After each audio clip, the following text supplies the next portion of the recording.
It is right now. Welcome back, everyone, to TSTST Day 3 review.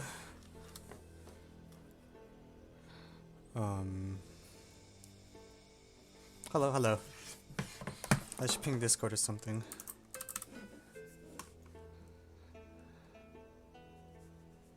Discord.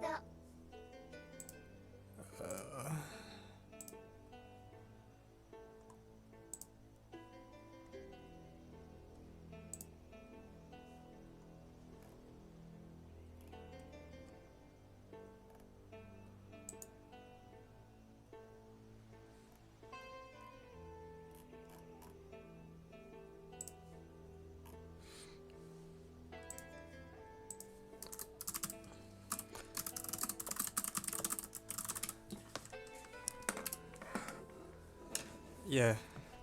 What progress was made on the puzzle after I left? It was I eventually had to look up the solution. I just was not getting anywhere. I think in hindsight it's fair. I just wish there had been more anti-confirmation of the wrong things that we were doing. Like...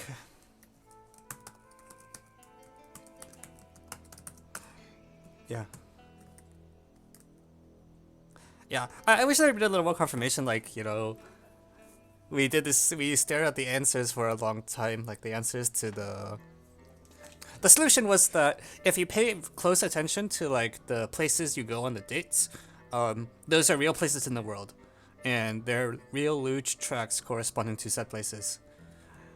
Just because, this is possible because it turns out there's just not many luge tracks in the world, period.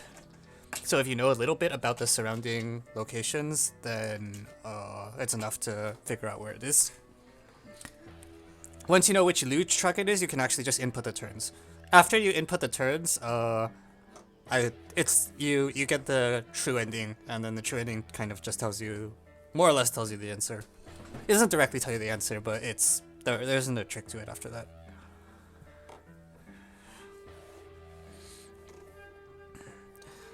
Is RMM going to be replaced with another test? I think this is still in discussion.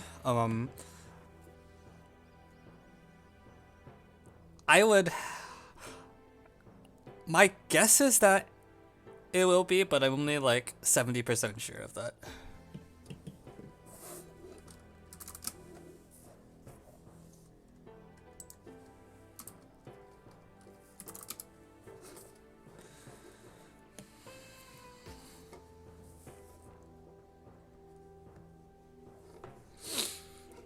Okay.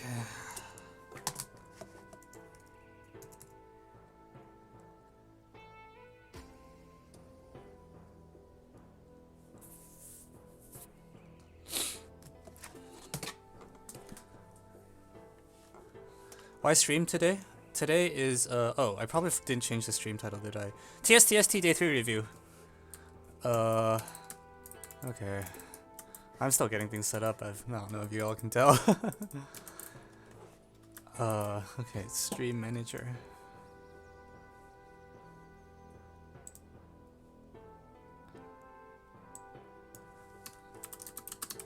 I really wasn't going to do it, and then I was like, fine, I'll do it.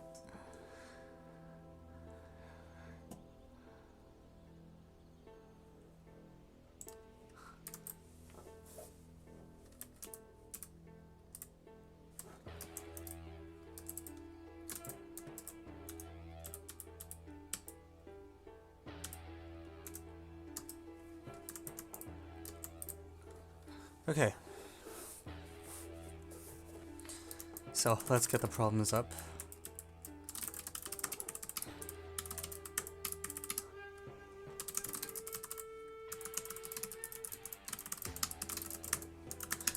Okay.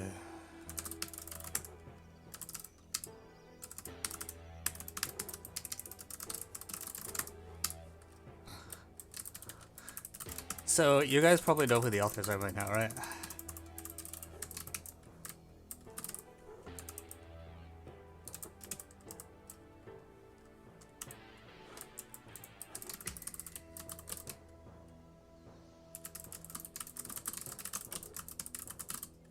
AAN, what?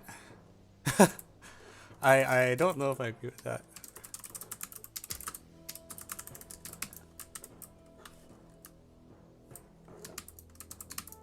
Alright, okay. Naturally, the combo from overflows. Oh, I see. Yeah. So for people who don't know, the authors, yeah.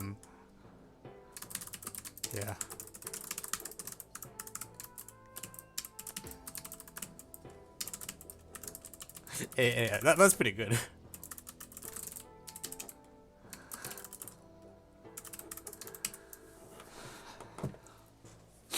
Yeah.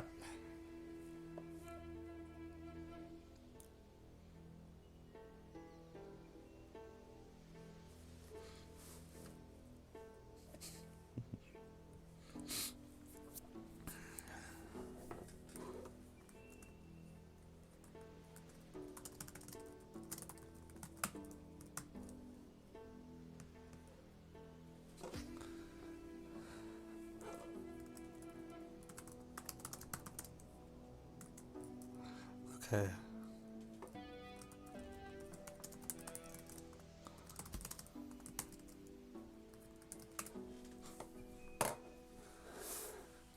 Yeah, two Alcon problems. Alright. Man, I saw this upside down triangle shirt on the blackboard from I don't know when. I need to clear that out sometime. Wait, I have a lot of stuff, leftover stuff on the board. Who proposed problem 5? I think it was Ashwin San Metab Sani, if I remember right. Okay, let's get started. Oh, actually, I forgot to do a YouTube intro. Man, I have to remember proper form. Okay, hi everyone, welcome back. Today we have the review stream for TSTST Day 3. So I'm going to go through all 3 problems and like briefly present the solutions, and that's all. Yeah. Cool. So this was, I should first start off by saying that yes, this test was hard. It was definitely a lot harder than Day 2, for example. So even if it looks easy to follow, it's not actually easy. I think that's the main thing I want to say. Okay, let's go. Yeah, problem 7, the original formulation that test solvers worked on was just like p and p minus constant. I think the fact that we normalized the constant to -1 made the problem more confusing. But maybe, I don't know. It feels like it shouldn't matter, but it's hard to tell without A/B testing.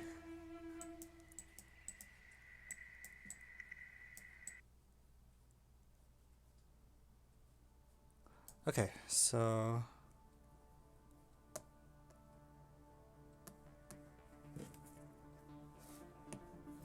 let's use this view.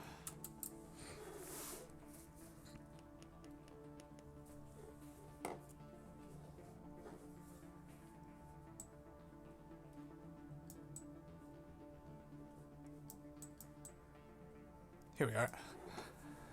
Okay, so yeah, so I'm gonna first start by writing, well, the p almost doesn't matter, so I'll just write it as what it is. The equation is like I have alpha 1, alpha 2, x minus alpha n is equal to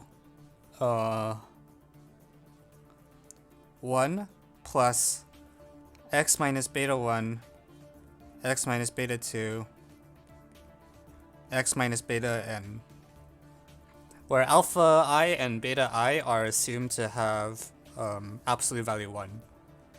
Oh, yeah, I ought to update that. Or sorry, they also have a leading coefficient, so let me put in the leading coefficient. C is some complex number. So C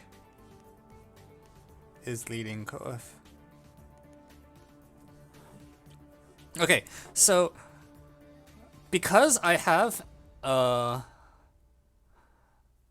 these things that all have absolute value 1, what I'm going to do is I'm going to take the complex conjugate of both sides. And when I do so, C bar, x minus 1 over alpha 1. So anytime I have a number on its unit circle, the conjugate is always equal to the reciprocal of the number. We use this all the time when we do geometry in complex numbers, and we're going to use it here as well. x1 minus alpha 2, and so on. is equal to 1 plus c conjugate x minus 1 over beta 1 x minus 1 over beta n. So let me write this properly, because I wrote the two sides in different ways and that's not good.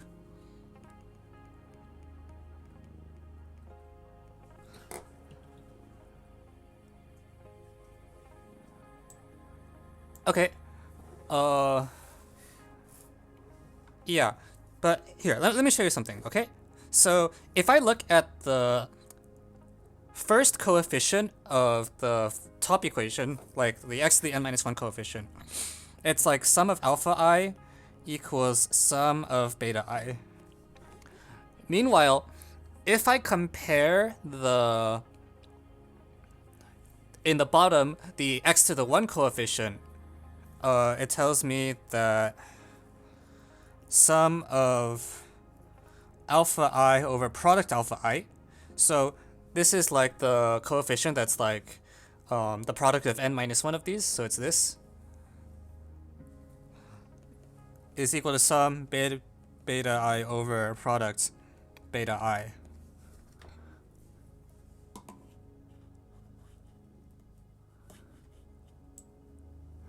Oh, I better refresh my algebraic topology then. Okay, so what's the upshot of this? Well, this guy is not equal to this guy because what is it? Yeah.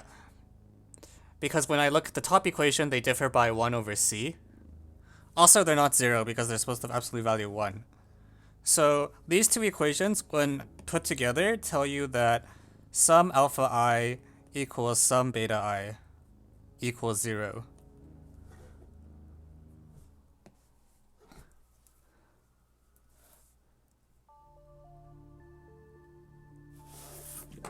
So what we get is, so to summarize, by comparing x to the 1 coefficient, or sorry, x to the n minus 1 coefficient, how do you spell coefficient? Of red to x coefficient of green, conclude sum alpha I equals sum beta I equals 0, i.e. both coefficients are 0.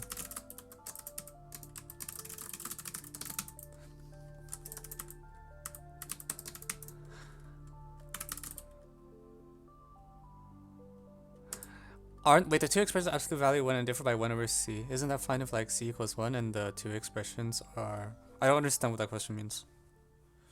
What do you mean the expression is e to the I pi over 3?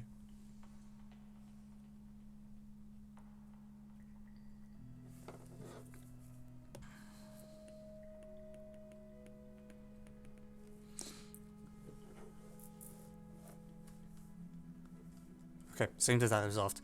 Okay, so repeating the same argument for x to the n minus I of red versus x to the I of green, we get that all intermediate coefficients are 0.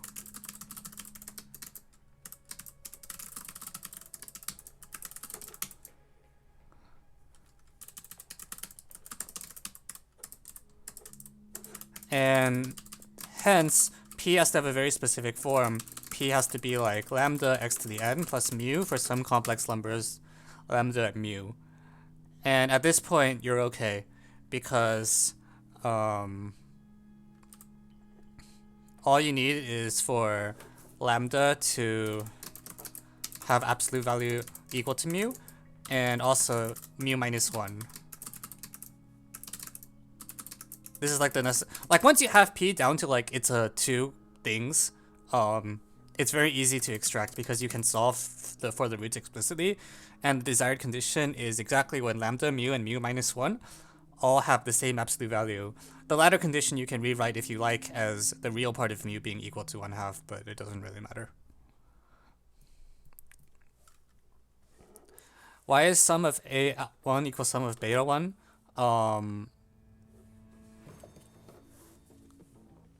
Well, you look at the x to the... So you have this equation, right? And you look at the x to the n minus 1 coefficient. By Vieta's formulas, the x to the n minus 1 coefficient is c times some alpha I on the left and c times beta I to the right. We're assuming these are equal. Yeah, so that'll do it. Like this thing is equal to p.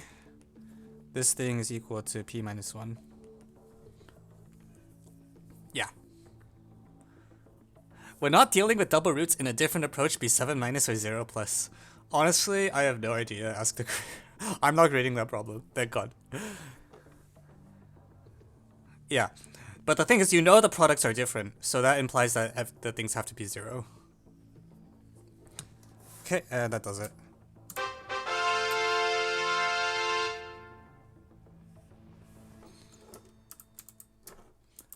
Yeah.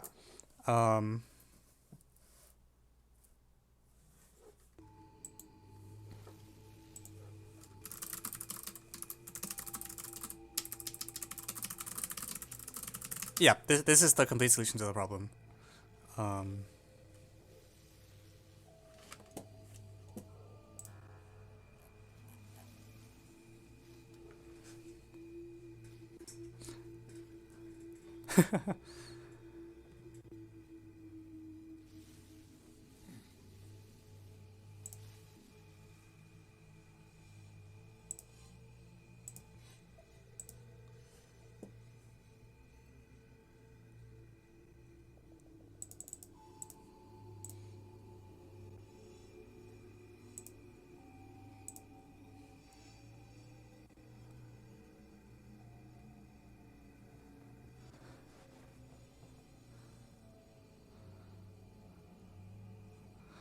All right. Cool. So let's go on.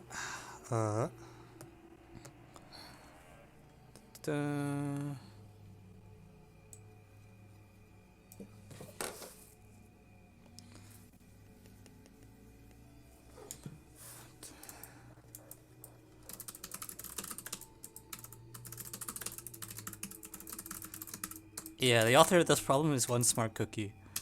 Oh, I'm sorry. I haven't been checking the reward thing at all. What? Okay, good. I didn't miss anything. I'm a little out of it today. I don't know if you can tell. So problem 8 goes like this. And very roughly what's going to happen, like to try to summarize the solution in one word, is like this thing is too big most of the time. So we're going to do the following. Let lambda be equal to the common value. That is more than one word. Okay. Alright, well if you want to condense it to one word, you can say, right. I don't know. Sorry, size is better. Anyways, let lambda equals the common value. So I'm going to look at the quantity sigma mn and claim that it's usually too large. And claim 30-second ad break. I'll do it after the problems. Okay, the reason is that when I look inside the divisors of mn, there's two kinds of numbers I'm going to see, at least. So there's divisors of m, and then there's also divisors of n times m. Like every divisor of n times m will also divide mn. That's called a sigma, little sigma. So because of this I get a bound of sigma m plus sigma of n times m. Except this is almost true, except that these two overlap in exactly one number. The number m is always counted twice. So this is a bound that you can write. And now, well, okay. I can write out what it should be equal to in terms of lambda. This is equal to lambda times m minus 1 plus 1 plus m times lambda of n minus 1 plus 1 minus m. Sorry, that's a typo. Or no, it's just sloppy. And when you compute this, lo and behold, you'll find that this is given exactly by lambda mn minus 1 plus 1, which might look like a miracle unless you happen to know what the answer is, which I'll tell you now for the people who haven't noticed. Lambda is the common value, so like there's these equations that are equal, and I'm going to let the common value be equal to lambda. Yeah, this looks like a miracle unless you know what the answer is, and the answer is that if m is the power of a prime and n is the power of the same prime, it will always work. And that's why this estimate makes sense to do, because that's why this estimate makes sense to do, because it's like, well, it's preserved at equality. Like when m and n are of this shape, then this less than or equal or greater than equal to sign is actually an equal sign. And yeah, so when m and n are both prime powers, the greater than equal sign is actually exactly an equal sign, and so that's why you're not surprised when you get the quite right quantity at the end. Lambda a variable or is a defined value? I don't...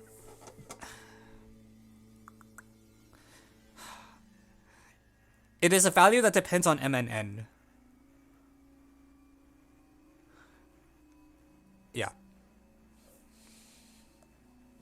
Okay, so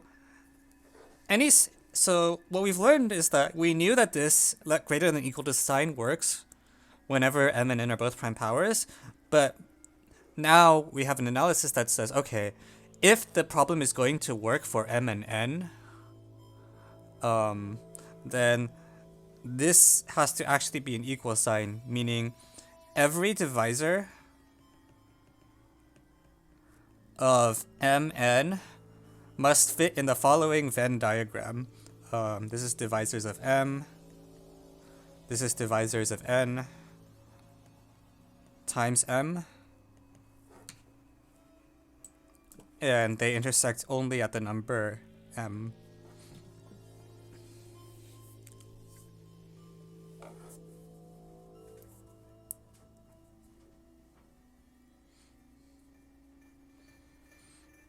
Okay, and you can run the same argument with n, and it will sort of just solve the problem. Like, you can check that the only way this ever happens is if m and n are like the same thing. To be more explicit, let's say if p was a prime which divides m but not n, let me flip it. N but not m, then p does not fit in the Venn diagram.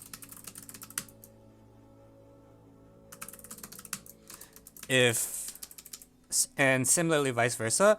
Also, if, let's see. What happens if like m and n have the same primes but there's more than one?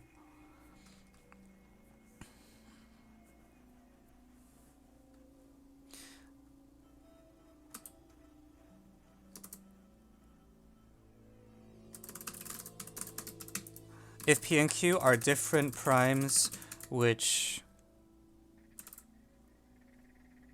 divide m, then there's going to be a prime that doesn't fit in the Venn diagram. Or there'll be some divisor that doesn't fit. Let me think what it is.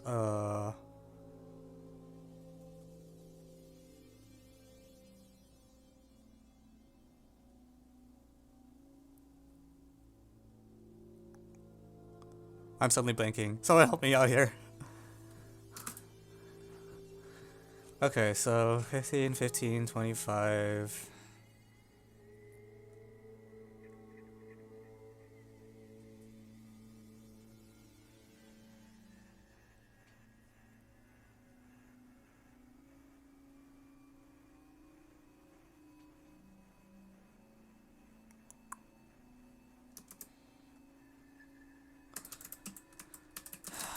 Q over n.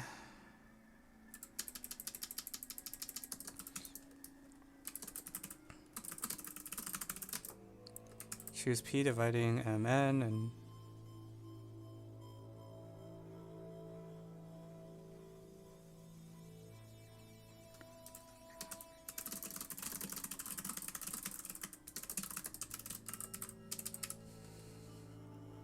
TSTST stands for Team Selection Test for a Selection Team.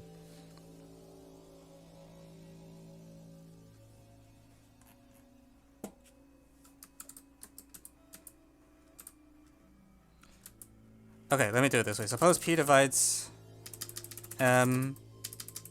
So any prime that divides one divides the other. If there's two different primes, then P to the alpha plus P to the VP of M plus VP of N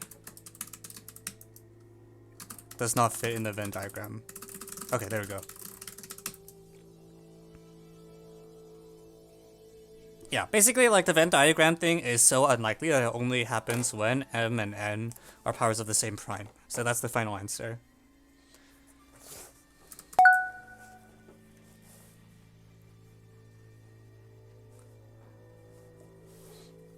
Yeah. We were glad that people did not complain on the AOPS forums that this was a combo problem because it is kind of combinatorial.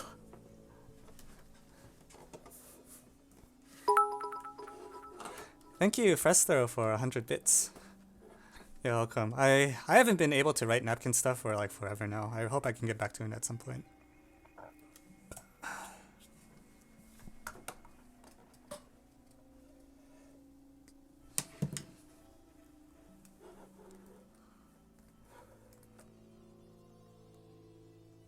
Yeah.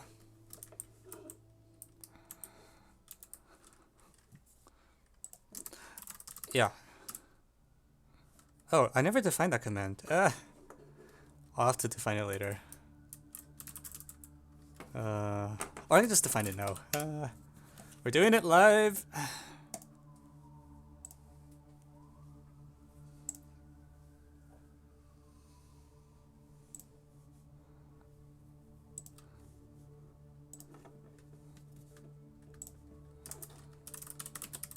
Can someone please explain it? Give me a moment.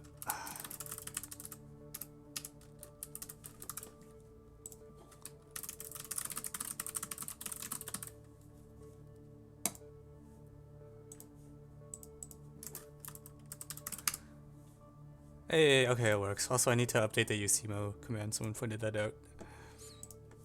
I'm very easily distracted.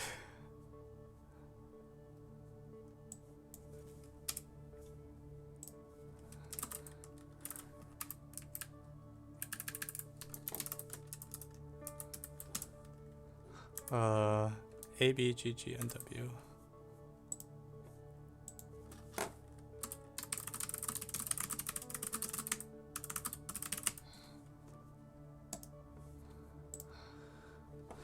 Okay, let's go on. So, problem 9. Problem with 10 million fireflies. Okay, that went horribly.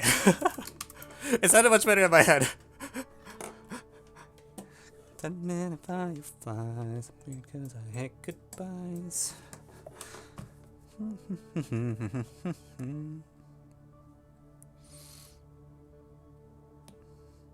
Yeah, I think the original proposal was sent in with like 1 million, and I was like, no, you gotta make it 10 million. So then it was 10 million. 10 million fireflies. Okay, so first let me tell you what the answer is. I think the first thing I should say about this problem is that most people don't get the answer correct either. Like, if you try the two-dimensional case of the problem, you might be inclined to think the answer is 500,000 squared. But it's not. It's the answer is 3, 3, 3, 3, 3, 3, 3, 3, 3, 3, 3. Yeah. Which is also just 10 to the 14 over 3 floor.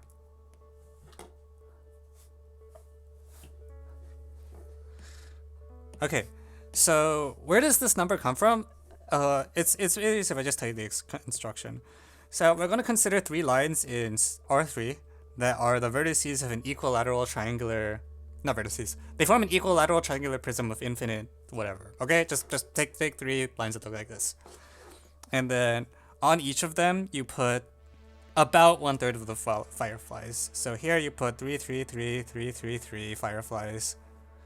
Actually, hang on. I should do these in different colors, just to be extra. Boop, boop, boop, boop, boop, boop, boop, boop, boop, boop. Okay, we're gonna do this. Done, done, done. Do. Oh crap. Do. Oh, that doesn't look right at all. Ah, it was better before.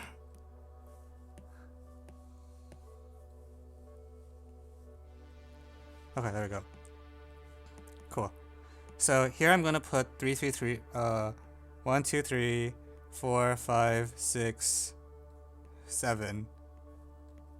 Just put them anywhere on this line. And there are no restrictions. That is correct. That being said, they do still have to maintain the condition.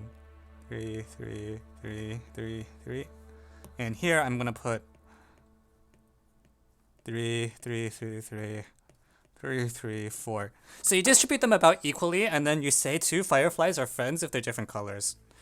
Then what I can do is I can take all the blue fireflies and then reflect them downwards, like 1 by 1, to like... Oh, that's really hard to read actually. Like you can hold all the red fireflies fixed and all the green fireflies fixed and then reflect all the blue fireflies. This is possible because all the friends of the blue fireflies are red and green, so you just take the reflection through that plane and the distances won't change.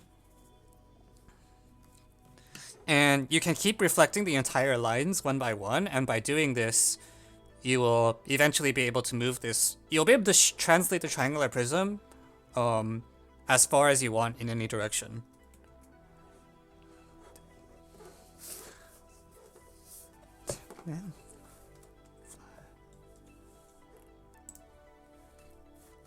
Okay, so that's the construction. And you can check that when you do this, the number of friendships you get is actually given by the formula I claimed it was.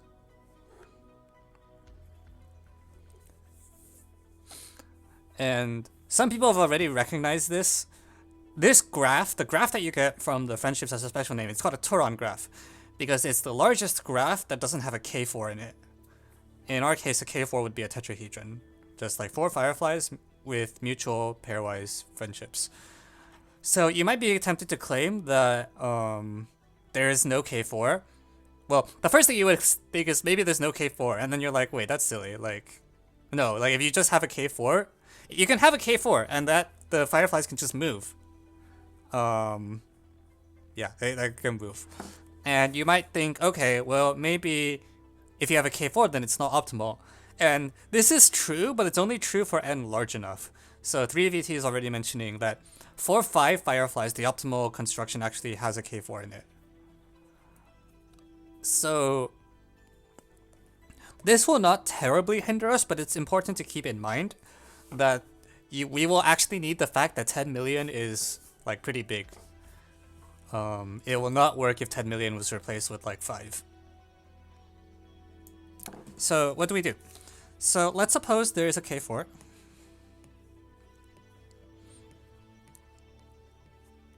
So I have 3 fireflies that look like this that are all friends with each other. So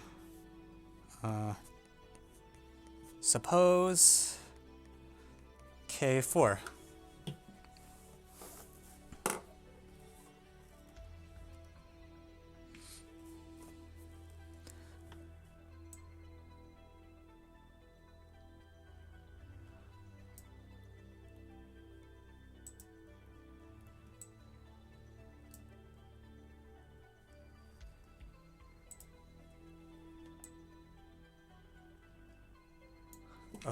Man, I want to move the tetrahedron up just a little bit.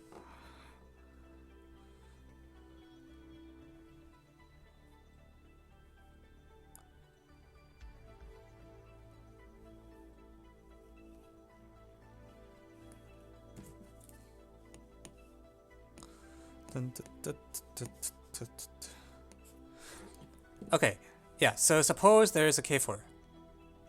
Then what can I do with this?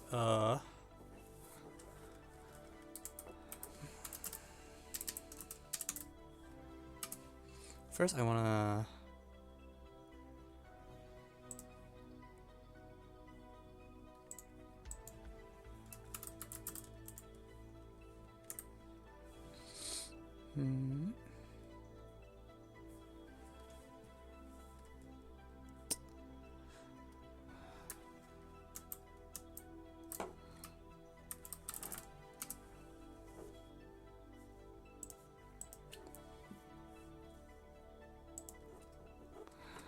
Okay, Firefly. Okay, sorry, I lost my train of thought.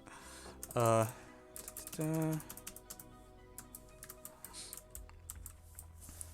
I missed a bunch of shoutouts too. So shout out to Chenis199 from AOPS user 305, to VEnhance from AOPS user 305, and CNC Math also from AOPS user 305. I'll do the ad break after I finish talking about this problem. So if there's a K4, then here's the claim. Claim there are at most 12 fireflies. And the number 12 won't really matter, other than the fact it needs to be like not too big. But there are at most 12 fireflies that have more than 2 friends among A, B, C, D. That's the claim. And the reason is that what we're gonna do is we're gonna suppose there is a firefly called E, which is friends with, say, ABC. All right. So this guy, this guy, this guy. The official solution gets a bound of 12. I think there are other bounds that you can get, depending on how you vary what exactly you say in the claim. But yeah. I don't know. I got the official solution gets a 12. Thank you, Space Sam 2005. Subscribed for 3 months. So in this thing in this picture, what happens is I have 2 tetrahedrons. 12 is not really special. 12 is just the number that comes out, and I'll explain why. So in this picture, if I have a firefly E, then I have these 2 tetrahedrons. So what I'm going to do is, as the fireflies move, these points will move. And ABCD will always be a tetrahedron with a fixed shape. Like the shape of ABCD will never change. So I'm going to treat that as a reference frame, by which I mean I will always kind of treat these points as not moving. So if D reflects across ABC, for example, the way I visualize this is actually everything else reflects. So ABC stays put and ABCD stays put, and then E moves somewhere else. For this reason, I want to draw a second. E is sort of in 2 places relative to the tetrahedron, like E1. And so relative to ABC, E can be in 2 places, like this E1 or that E2. So again, I'm treating ABCD as a fixed reference frame.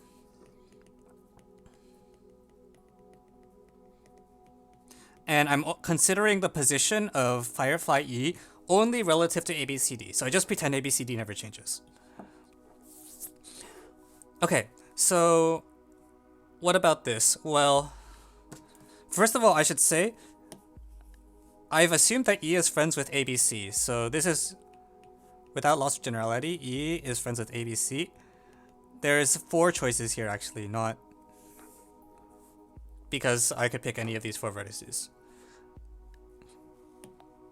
So far I haven't done any work yet. I'm just saying stuff without loss of generality.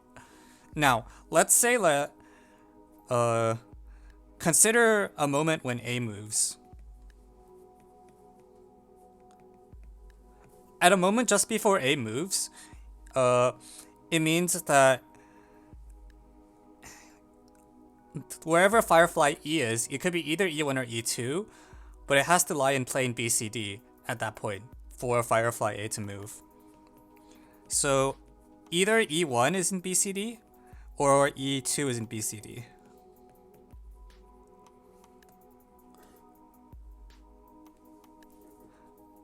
And then similarly for CDA, or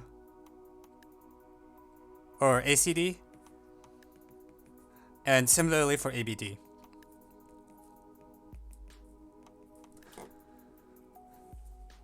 What's the motivation for this? So the tetrahedron is the big thing. Like if you have a tetrahedron, the shape of that tetrahedron never changes. It's sort of considered fixed. And this, what happens if you have this shape, the lemma is telling you about tetrahedrons that share a face. It tells you that doesn't happen too much. So the way you can phrase this is that tetrahedrons don't share faces often. They could, but they usually don't. And you can imagine that having a tetrahedron share a face is really constraining.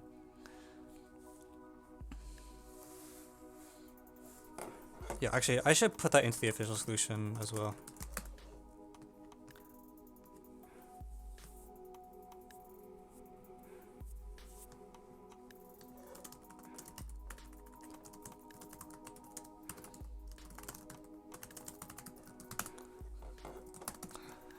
Okay, so anyways, if you look at these things, by pigeonhole, one of the points is in two of the faces. Like maybe we have this one, and that one or something. Let me do it in green actually. And if this is true, then that tells you E1 is given exactly by the intersection of CD with the plane ABD reflected. Like depending on which three statements is true, you'll be able to pin down E1 and therefore E2 exactly. And the number of ways for the statements to be true is 3. You actually can't have E1 in all, you can't have like them all in the upper row because that would imply E1 equals D, and fireflies don't occupy the same point. It'll cause problems. So, yeah. So, therefore, there's at most 12 possible positions for the pair E1, E2 and proof of claim.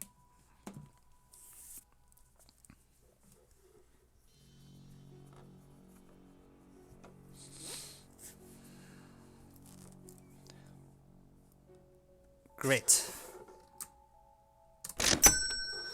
So now all I have to do is do the finishing. Once I have this claim that says that tetrahedrons don't share faces often, the rest is just bounding. What I'll do is I'll let Fn be the max with K without K4. So the maximum number of friendships you can have without a K4, and Gn be equal to the max with K4. And we know actually Fn is exactly given by Turan's theorem. N is given, f of n is known exactly as n squared over 3.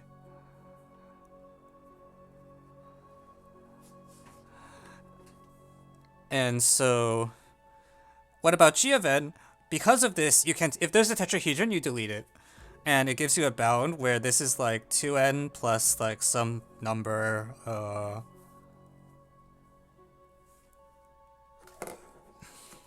I'm just going to look up what the number is because I don't want to mess it up on stream. But basically you delete the tetrahedron and the bound will be good enough because it's about half the edges are there. Yeah, the bound comes out to like 2n plus 10 plus max of fn minus 4, gn minus 4. And if you iterate this bound a bunch of times, it will eventually tell you that g of n is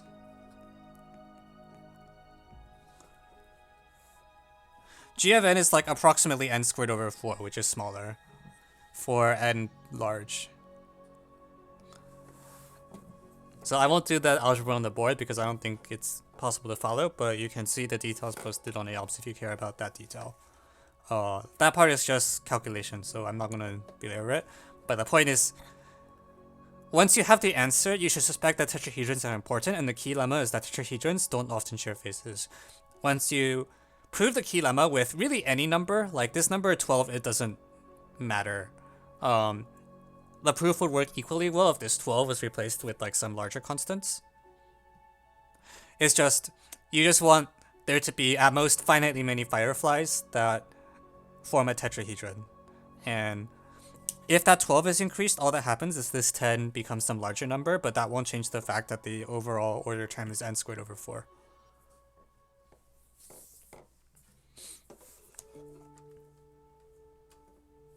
How do you get the ideas for bounding based on regions?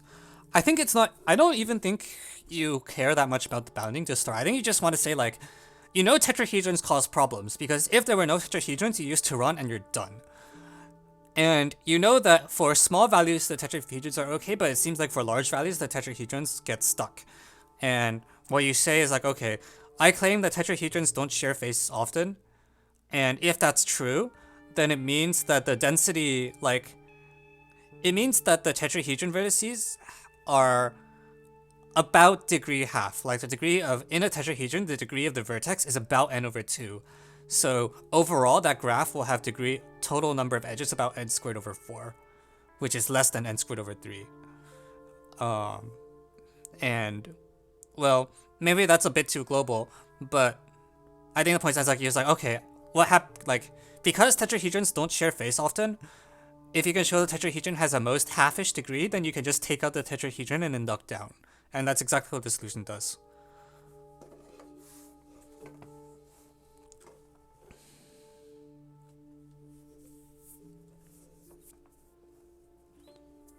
Yeah. Because the n squared over 3 is actually pretty big, is the thing. Like, in the Turon graph with 3 parts, all the vertices have degrees about like 2 and 2/3 n. It's more than you expect.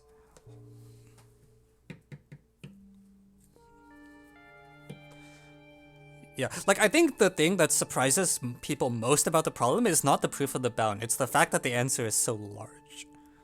Right, like on the test, like when people work on this, nobody accidentally guessed a number that was too large, but lots and lots of people had constructions that were like much worse than, either like worse in the sense it was n squared over 4, or like even worse in the sense that it was like linear in n. The big surprise is that the answer is not only quadratic in n, but the constant is as large as it is. It's like 1/3 out of a possible 1/2.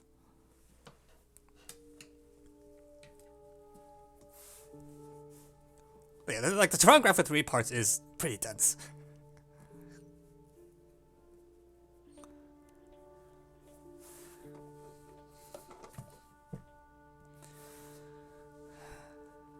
Okay. Alright, so that concludes the review of TSTST Day 3. Hope you found that a little informative. The official solutions will go up onto my website pretty soon. I want to do a bit of polishing with them as I work through things and improve the remarks a little bit. But it shouldn't be too long before those go online. And, alright, hope to see you next time. Good luck, have fun. Okay, so I'm gonna run the... Thank you, O3, for the follow. JSuck.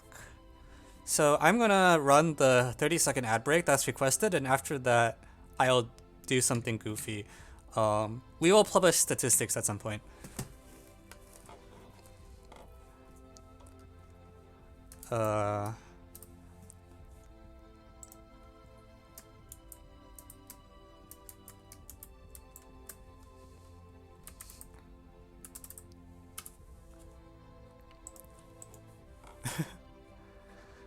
No, not quite the ending.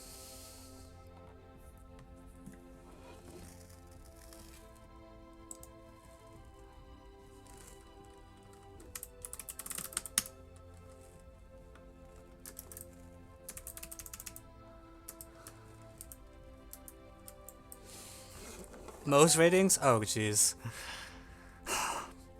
Nothing here is less than 15 is my feeling.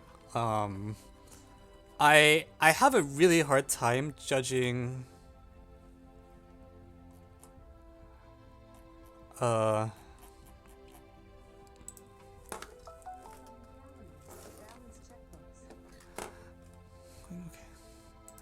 have a hard time judging 8 and 9, to be honest. It sounds like 9 was pretty hard. 8 is 25. No, 9 is at least 40 for sure. Oh,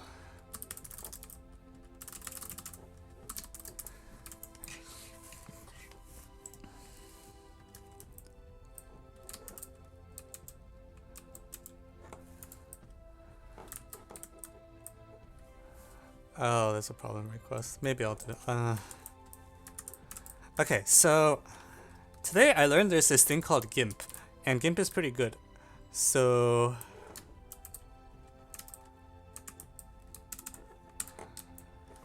let's try something. Da-da.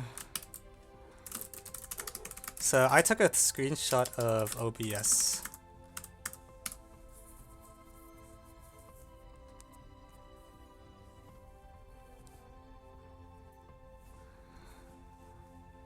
Alright, so first of all I hate this theme. How tall are you? 5'6"? I think? I'm honestly not totally sure. System theme, and I want the color icons with large size. Thank you. Alright, so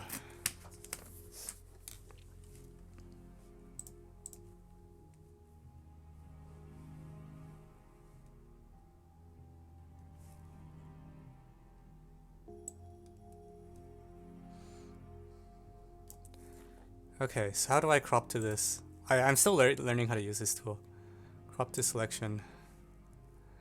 Okay. Image.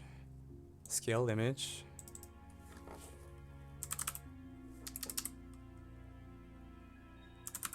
What's the best size for a YouTube thumbnail? Does anyone know?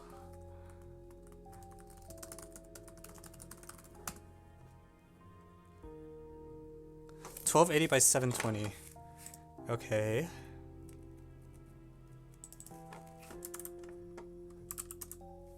That's pretty close. Scale. Alright. Actually, that might have been a bad idea. Can I undo that? Image.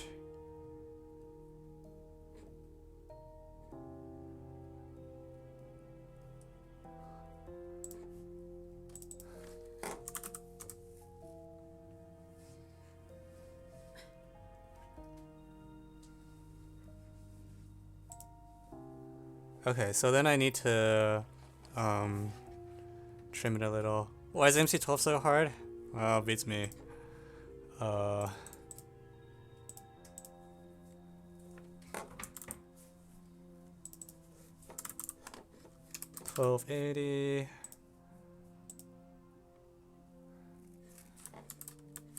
Image.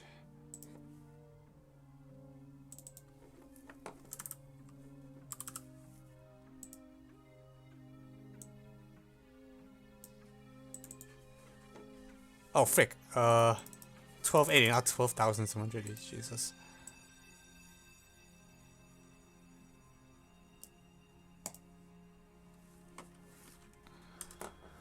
Okay.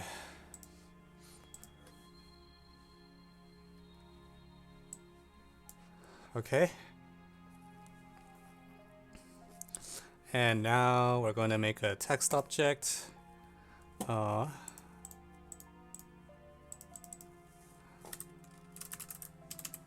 Consolata, bold, heavy, semi-condensed at 180px.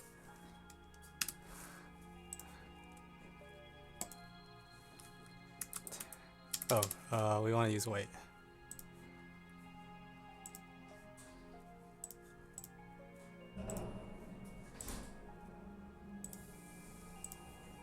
Okay.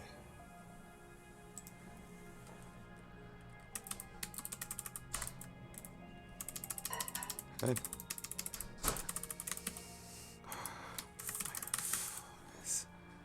Tuesday stream. Yeah, special stream today for TSTST. Oops, undo.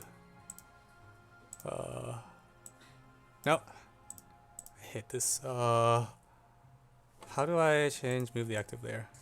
Yeah, there we go. Okay. And then I'm supposed to use text to path. And then make another layer. Layer.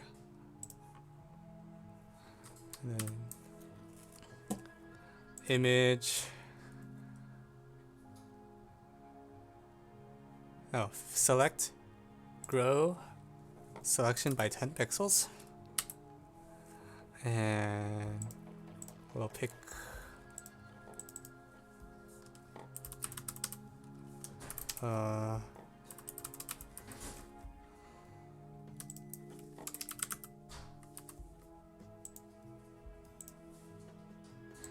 okay.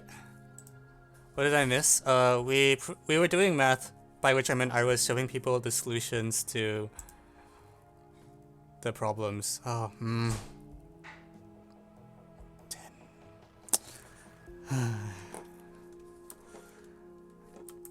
You know, I want to change the text.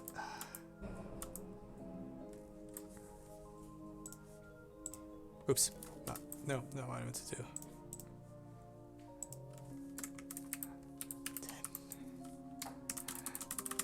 10 million fireflies. You'll see, you'll see. Okay.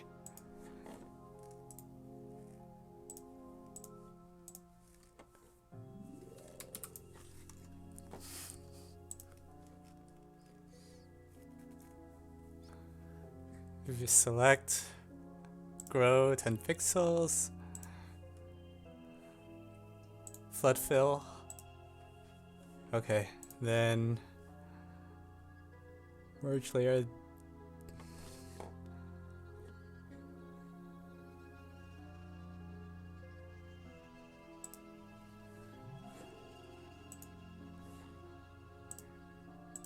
Fireflies should be glowy like fireflies. Oh, that's a good idea. Okay, okay, we'll do that, we'll do that.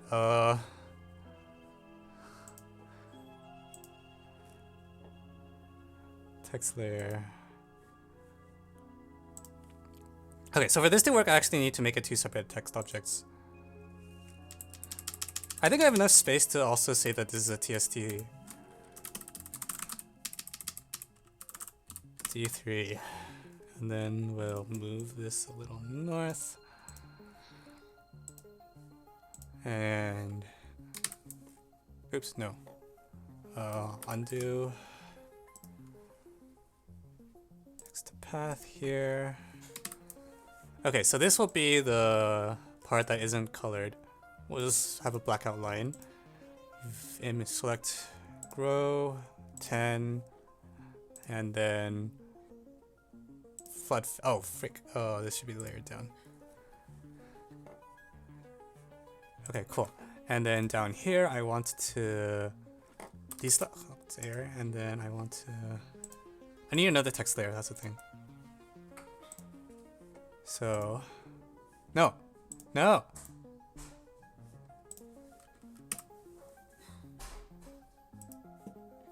How do I make more than one text layer?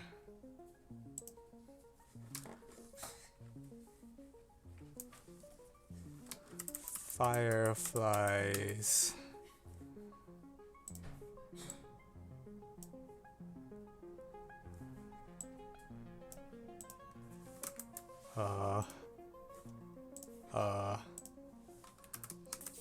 Firefly.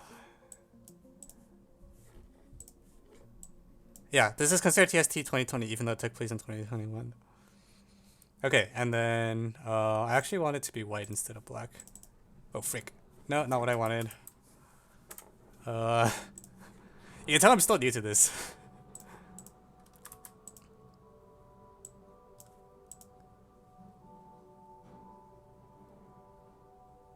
And we can make this a bit larger than the other two.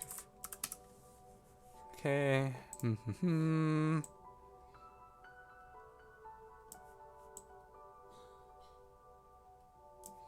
Oh, frick. It's so large that... Okay, we can have one less exclamation mark. No, it's TSTST 2020. That way the year... Because this TSTST 2019 was the previous one, so this one's 2020.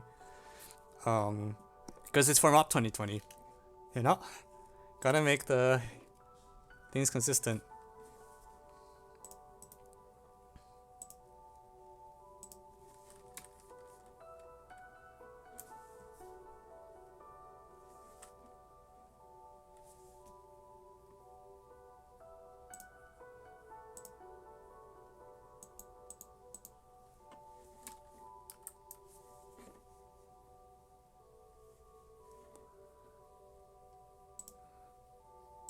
Okay, so hey.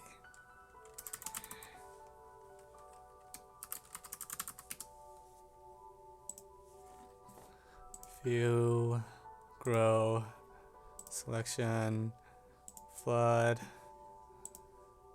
Okay.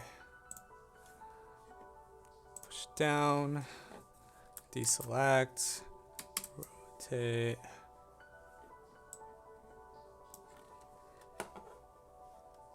Deselect.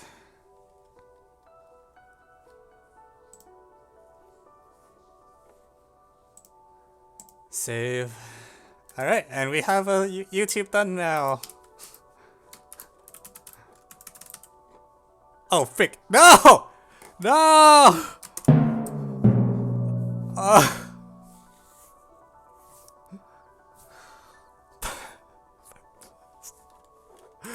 Oh no! Alright, that's gonna take some work to undo.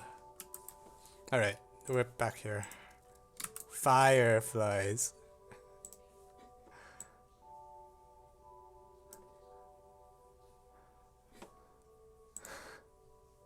I need to correct the layer too. Okay. Text to path. Shift. Image. Selection. Grow. 10 pixels. Paint. Orange down.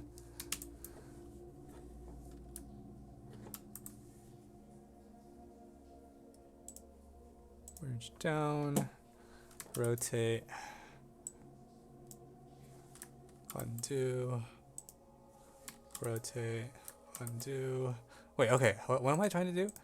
I want to move this layer down and merge it down. Okay, and now I can deselect, rotate. That should work.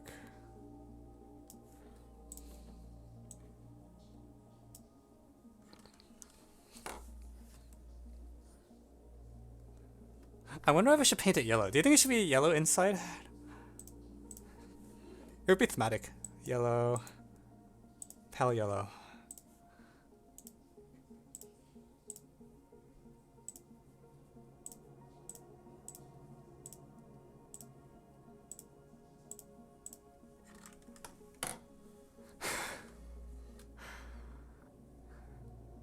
Alright, there we go. Alright. And we can export this as... I know, that's the point.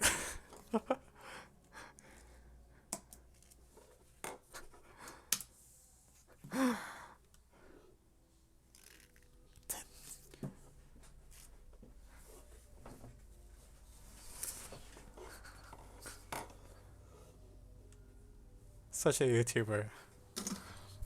Nah, I gotta have some fun as long as I'm doing this, right?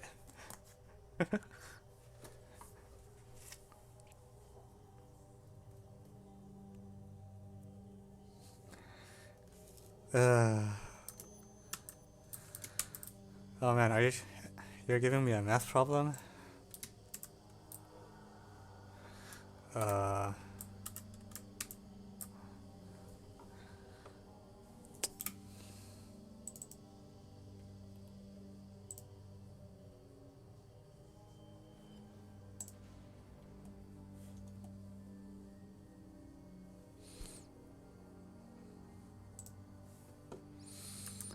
Okay. Oh my god, no, no, not 2015 A5. No, no, no, no, no, on my nose. Yeah. Partially because I'm already spoiled on that problem, but also because, like, why? That problem is so... Reject.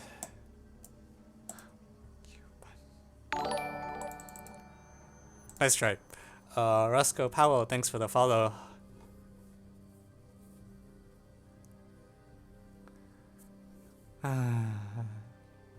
See, here's the problem. I think I'm like 2 months behind on write-ups or something like that.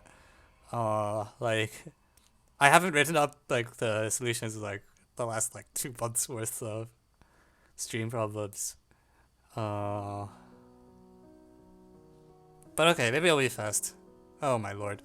I'm gonna reject 2017 C8 because it was used at MOP and I know a lot about how the solution works. Also, it's a kind of problem that is like totally not feasible to. It's like not really feasible to do it, in a stream setting. I think, like there's so many details that, even if I solve the problem, I wouldn't be able to like communicate it to the audience in a way that made sense because you just need to like write down a few pages of text. Twitch is not good at that. uh.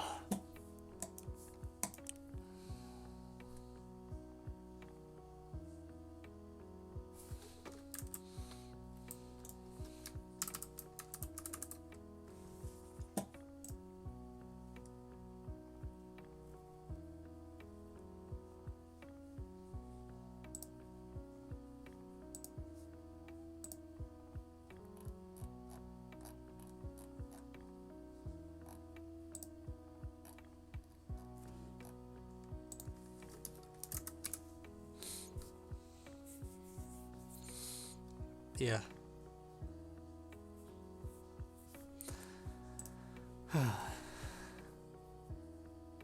All USAMO 6s normally aren't. First, let me see if I've done it. Okay, alright, fine. We'll do some math. Give you a moment to get things set up. I need to like pull the problems.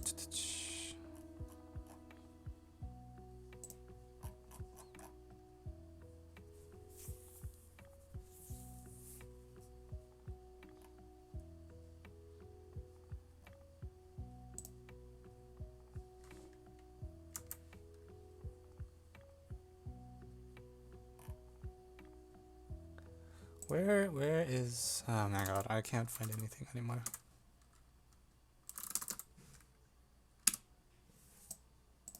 Okay, so give me USAMO 1997 1.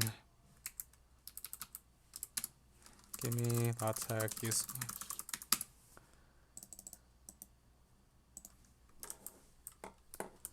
Okay, I'll do like one problem today, probably. Maybe two. Depends on how the first one goes.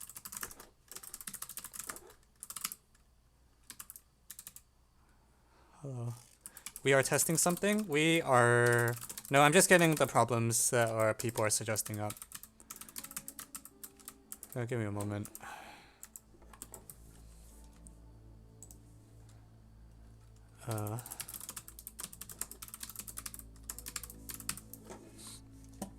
Okay, and then give me LaTeX USAMO.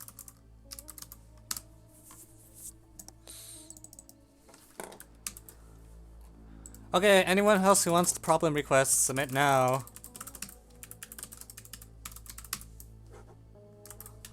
Otherwise, we're closing the list here.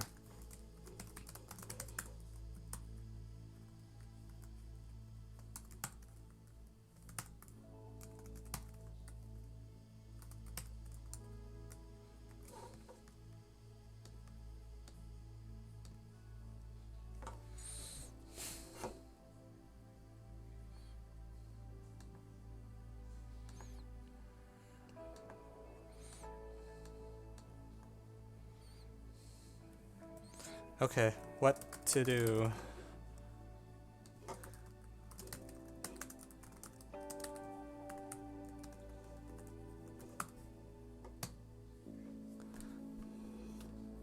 Sorry.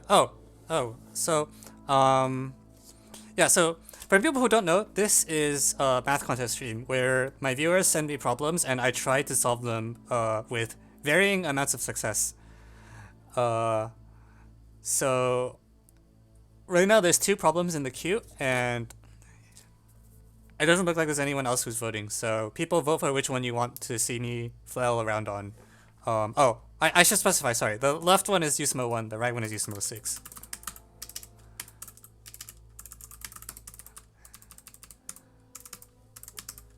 Yeah, it's not entirely a math stream, to be clear. It starts as a math stream and then I eventually go and play games if I'm tired.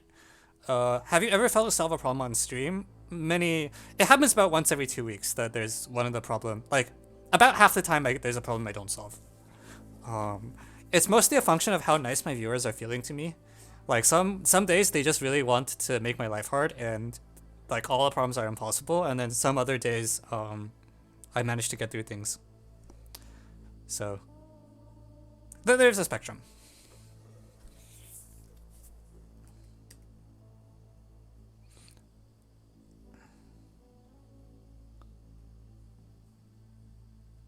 Wow, that is a lot of braille.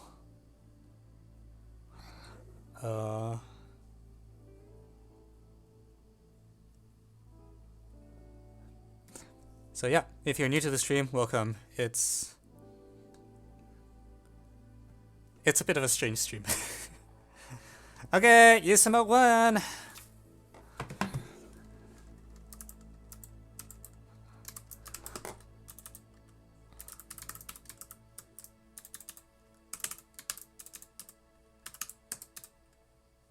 (1972) is in EGMO. Why haven't I written it up?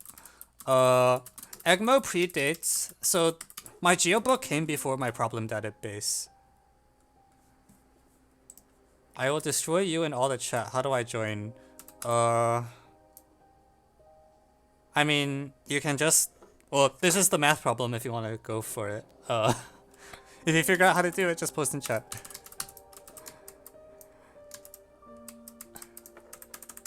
But like, obviously if you look up the solution, that's cheating. But yeah, people who haven't done the problem are welcome to like work on it with me. It's usually not just me working on it. That's why the stream is called like Twitch Solves ISL.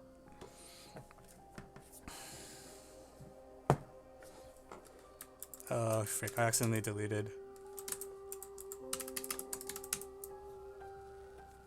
When was the last time we did an ISL though? I forget, 2 or 3 weeks ago? There was a pretty recent one actually. I don't remember when. Was that it? No. Okay, let's get started. Okay, YouTube intro. Hi everyone, welcome back. Today we have a USAMO 1. Probably might be... Anyways, so you have a sequence, you let P1, P2, P3, etc. be the prime numbers in increasing order, and you let x0 be some real number in the interval 0, 1. And then you recursively look at the fractional part of pk over xk minus 1, and you want to ask, when does this thing eventually become equal to 0? Isn't this just all rational x? It might be. So if x is not rational, then the quotient's never rational either, right? Oh, is that... Does the denominator decrease? So if the initial seed is irrational, then always irrational. I agree with that. I'm trying to see whether... Does it truly denominators decrease? So if x sub k my... Okay. Like, let me run an example. If x0 is equal to like 1/9 or something, then x1 is equal to like... Oh, sorry, that's a silly example. 5/9.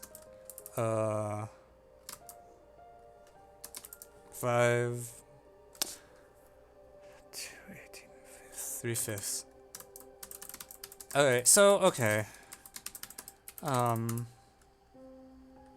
Wait, is that it? So, is there no situation in which the numerator simplifies?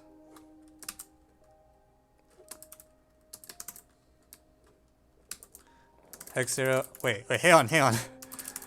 L less than n, then, like, x1 is equal to 2n over m. Oh, wait, what the heck? So, does the prime bit not matter? Alright, so... Yeah, look, okay, alright, well, okay, fine. Claim denominator decreases at each step. Yeah, it looks like it'd literally be anything. Alright, we're done! I guess we're doing problem 6. That took a while. That's not even an anti-problem though. It's like you start trying things and you're like, wait, this looks stupid. And then it turns out it's stupid. Okay, we're done. Thanks for watching.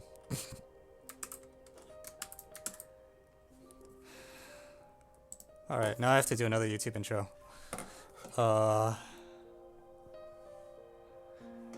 May I ask what you are doing here? We are just I am solving random math problems that people give me.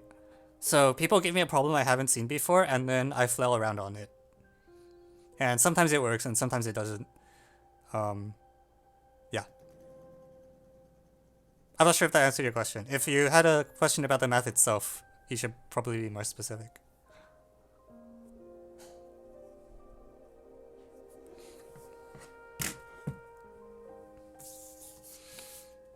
Okay.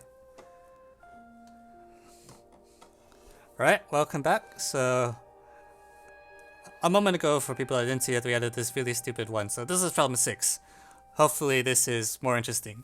So we have a sequence of integers, a1, a2 up to a1987, such that whenever the indices make sense, ai plus aj and ai plus aj plus 1 contains the number ai plus j. And you want to show that the sequence is always given by a floor relation, i.e. like a sub n is equal to the floor of nx. Okay, so dun, da, da, dun, da, da.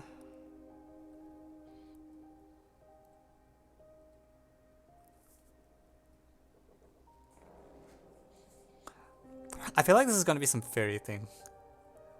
That's my first feeling. So rather, it's sort of like for each AI, there is some constraint on x that you get. So let given a sub n, we get a constraint of the form. So we know that nx is less than or equal to an is less than or equal to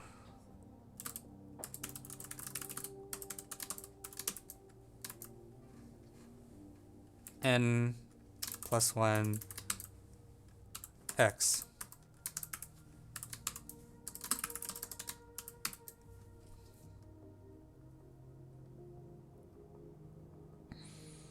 And so this is the same as saying x, or no, not n, nx plus 1. Jesus.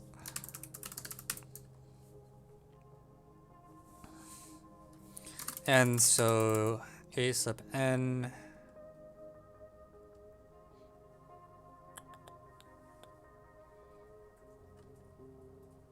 what's the constraint on x?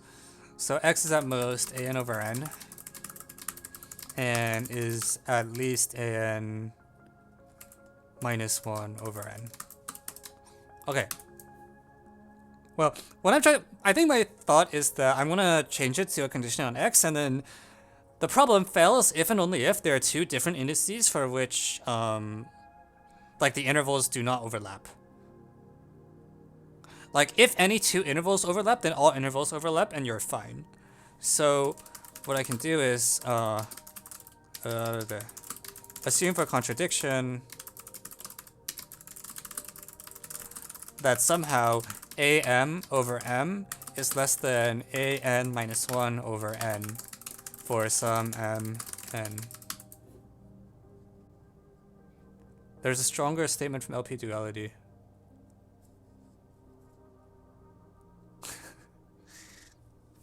Oh man, what? Well, I feel like this is pretty stringent too, right? Like,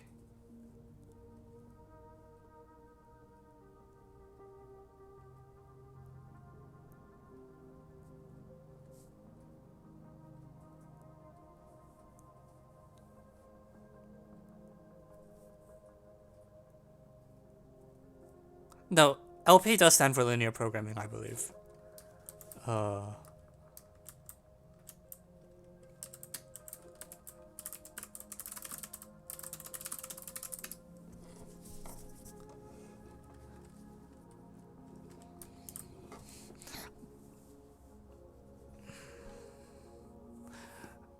I'm saying that, oh, you should be able to prove these intervals overlap using only linear combinations of the constraint. I see.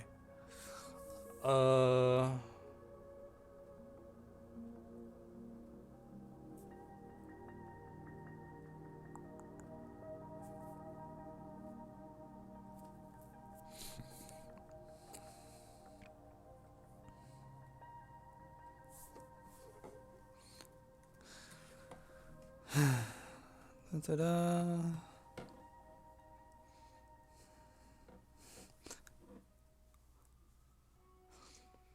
So why can't this happen?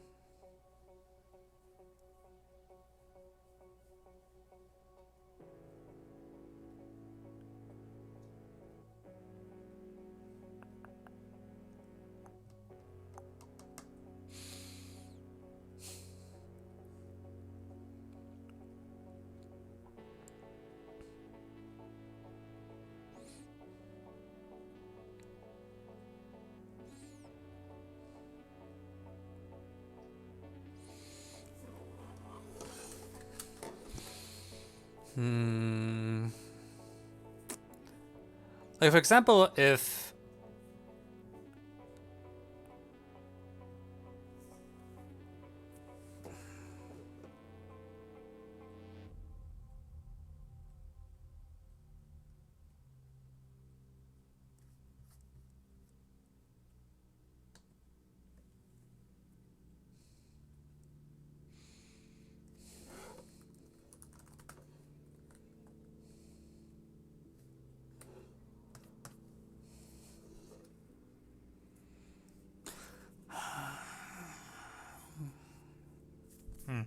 like, okay, I should actually write down, like, for example, at 1 and 2, the condition is like 2a1 is less than a2 is less than 2a1 plus 1. And that condition over there, yeah, it's actually exactly the same. It's like a2 over 2.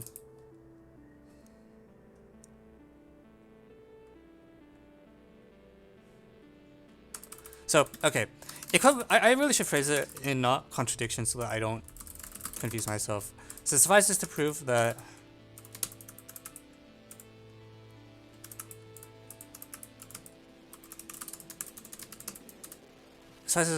for this is true for all MN. I think that's a better way to think about it.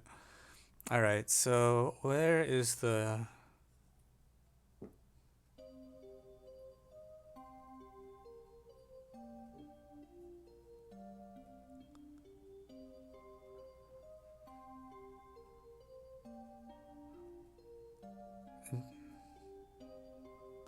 must be a linear combination of the Cauchy constraint. Oh, yes, I agree. Yeah, it is integer linear programming. Yeah. I agree that it seems like you should be able to solve a problem by summing something carefully. I guess if that's true, then I probably want to clear the fractions, right? There's no sense in having the fractions here. So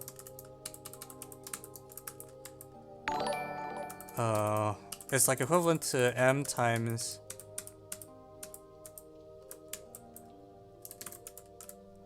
yeah. Thank you, Sparticle, for the follow. Glad to finally have you here.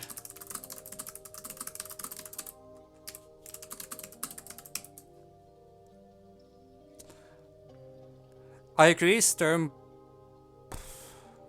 Let's do an example, alright? I feel like at this point, it should just kind of be like recurse. So suppose my type of target mn equals like 513 or something. So what am I trying to add? So A13. So I want A13 on the left and A5 on the right. So what I'd write is like A13, A5 plus A plus 1. And then A8. Like 8 is the leftover term I want to get rid of, and then I try to recurse it. A3 is the leftover term I want to get rid of, and it's at most...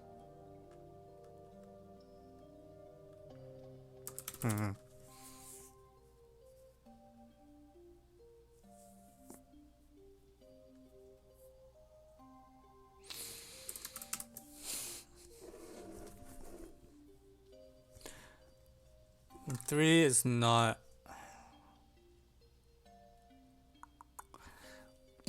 These coefficients actually confuse me though. Like if they feel too big. Like when I do this GCD reduction if I actually do the G3 reduction and it finishes, when I sum up, the coefficients will be like on the order of the log of m or log of n.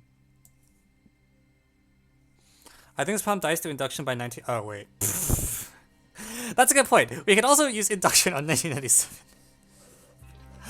That might be a lot easier.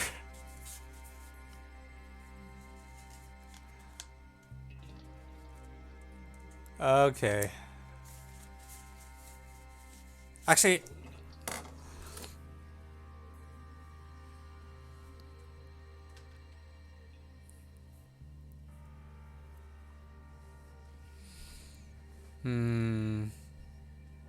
so I only need to prove the statements that have 1997 in them. I see. No choices offer median path. Yeah. Okay.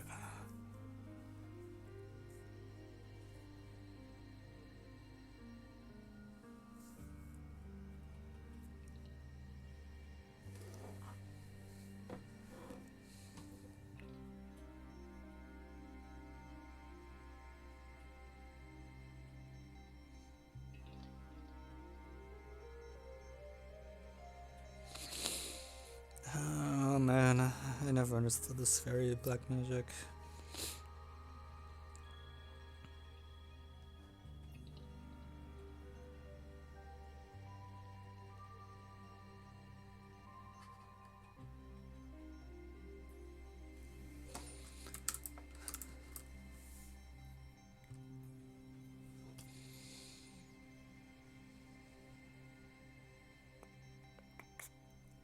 What does happen if I go through this chain though?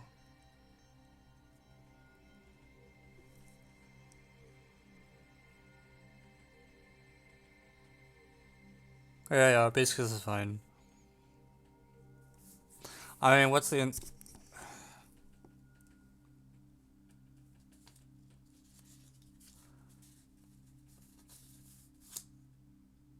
Did I screw up the bound? If I screwed up the bound, that's important to know. No, I didn't. Really? No. Floor of AN equals... Oh, I screwed up the... Okay. Yeah, yep. I messed up. And... Okay, so let's throw... Okay, then I'm throwing this all the way. That's unfortunate. Okay, this looks very different now.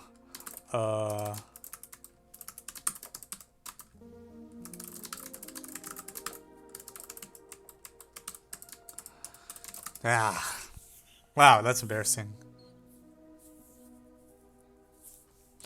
Okay, so suppose it's true up to like some capital N, and then no, it's just I want to be correct.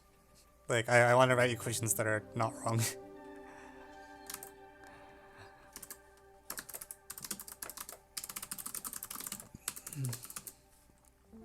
Okay, so we have a1 up to an minus 1 such that max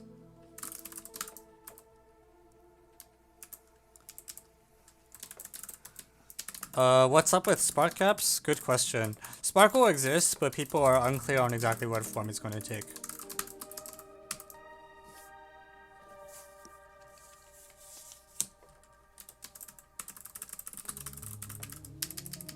Yeah, I think wait for the announcement. So the inductive hypothesis gives us that thing, and also all the other conditions. And now we have A 1987, or A capital N. And let's see.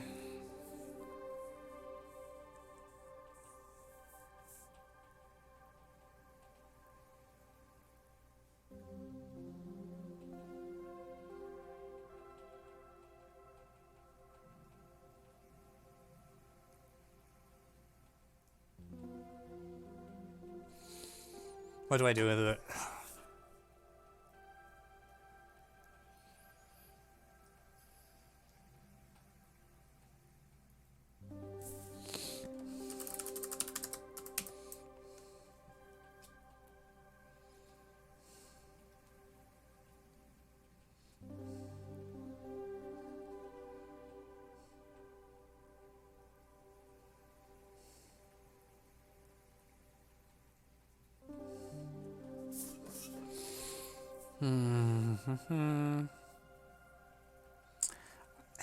There's definitely something. It's definitely something very like. I just can't tell exactly what.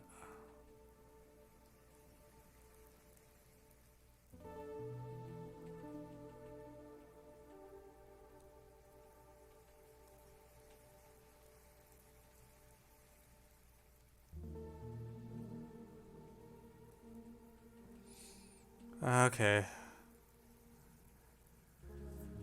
All right. So.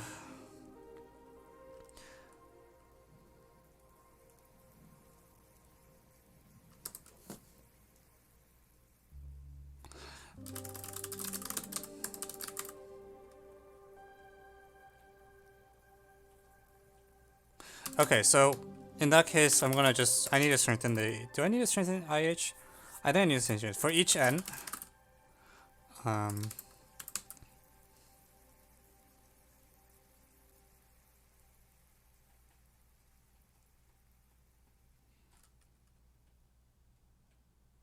This is fine.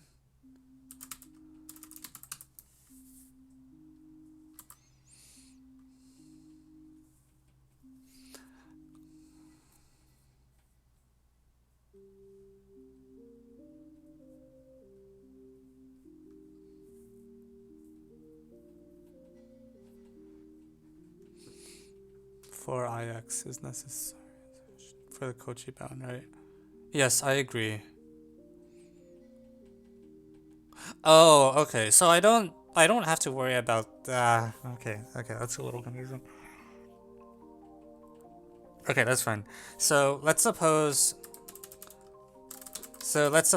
Okay, we're just gonna take x and real as given. I actually was trying to avoid using the real x, but I guess maybe we.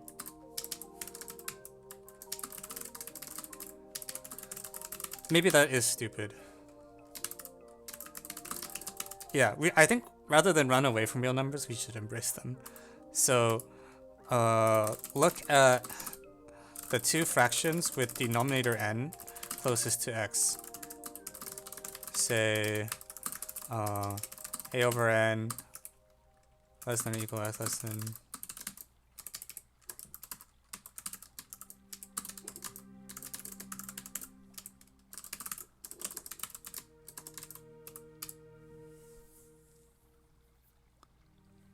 X is an interval in the Ferry sequence.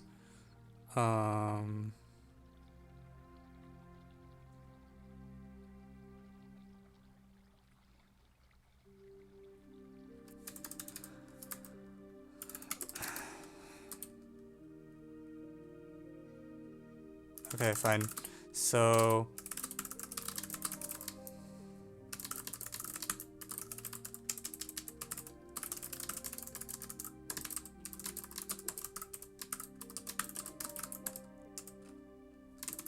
okay, so x is in this closed interval. And well, okay, well, let's let I equals argmax.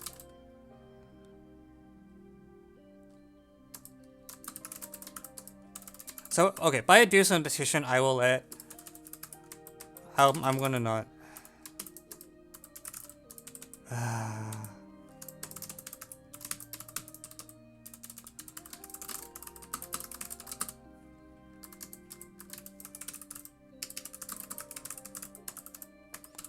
We'll let I be the thing that makes a star over star as big as possible.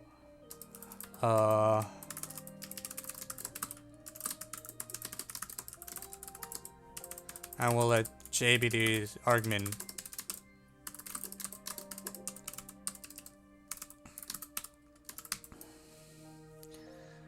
Okay, so x is lying inside this interval. And what do I do? So if I plus j is strictly greater than n, sure, half open. So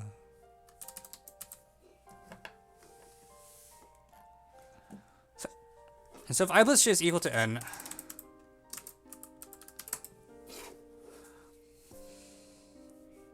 I think I really want a claim that these are adjacent fractions in the very, like, I think I want as an additional IH that like the two the two fractions are like adjacent things in the fairy sequence, right? Because if they're just random fractions, then yeah. So let's tack that on.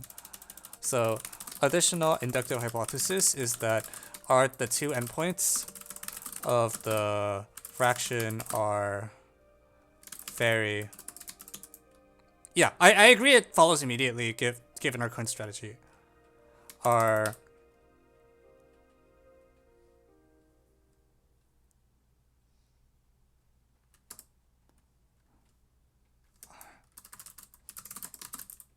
Yeah, so adjacent fairy fractions. So if I plus j is greater than n, then no fraction with denominator n lies...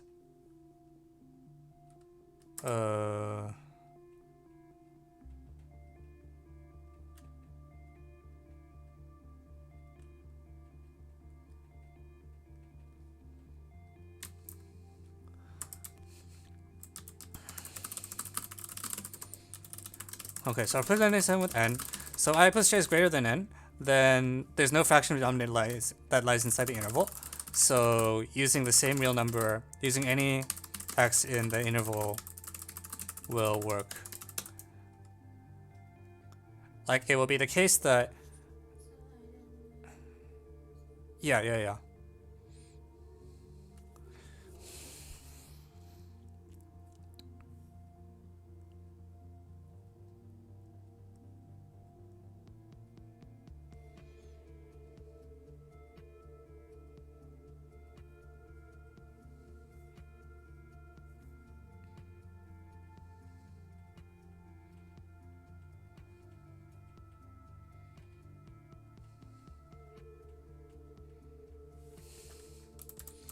I feel like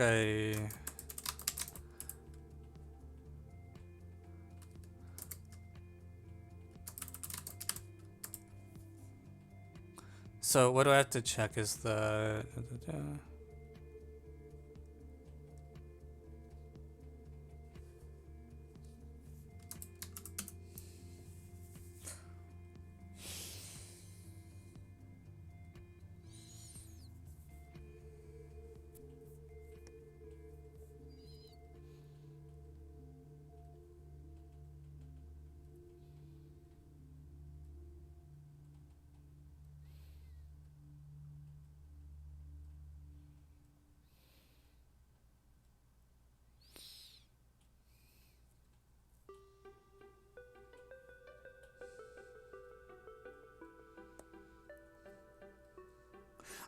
there's something I feel like I'm supposed to worry about something and I don't know what that something is.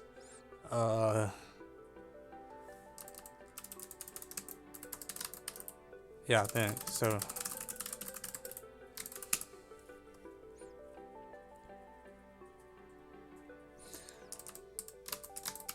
okay, so the claim is that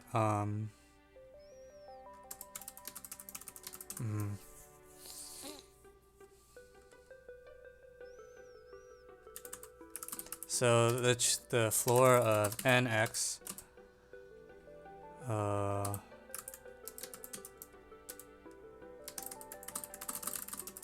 so we can write, okay, so yeah, okay, let's be explicit. B over n, we'll call it B.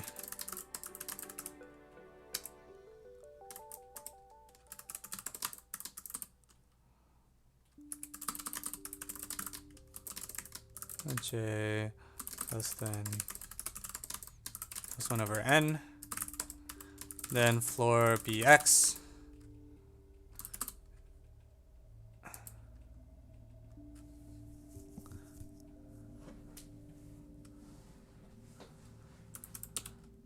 Right, okay.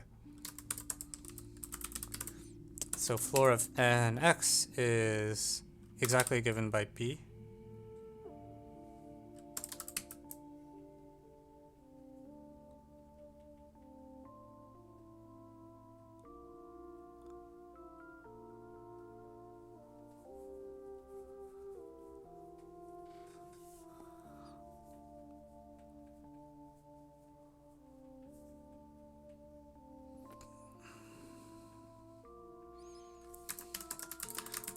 Okay, on the other hand,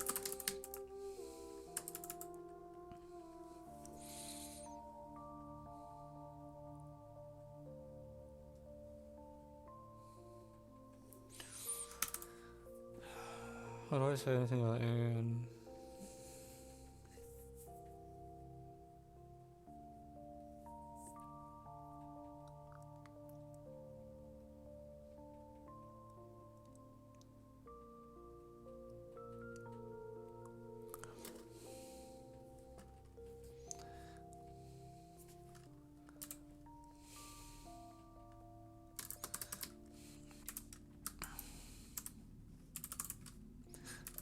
Okay, so a to the 1997 minus j, is it this? So a 19,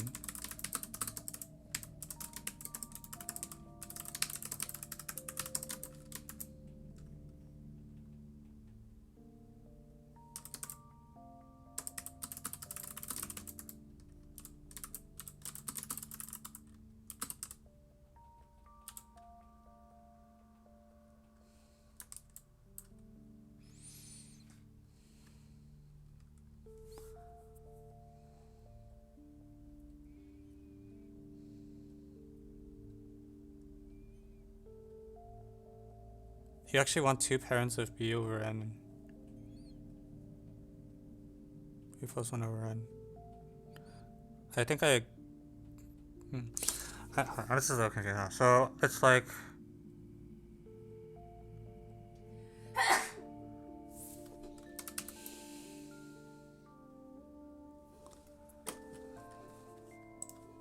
Let me move this so I have a bit more space.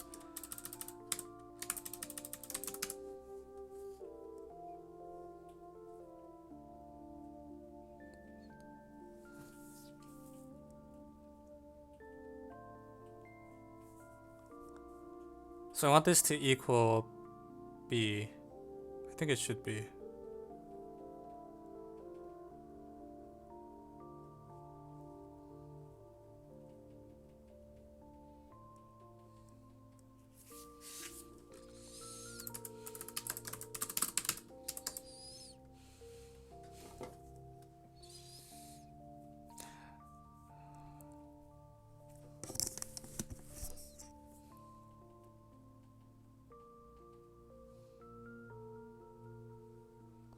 Oh, you want a fairy parent of that. Okay.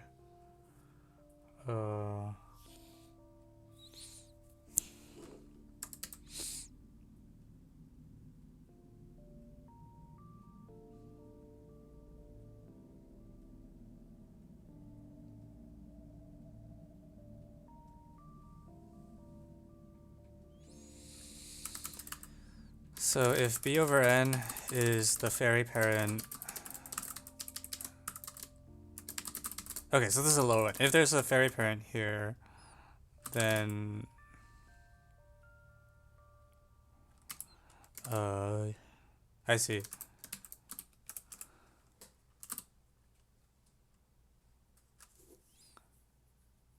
Yeah, I agree we're trying to sandwich a sub n.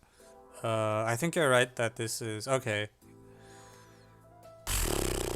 Fine.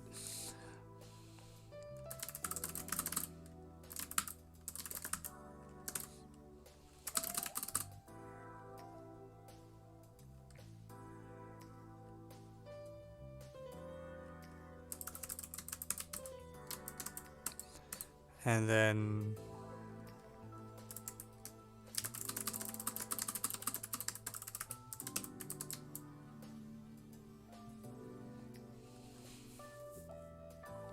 Okay, well, let's see. So you take a fairy parent of b over n. And...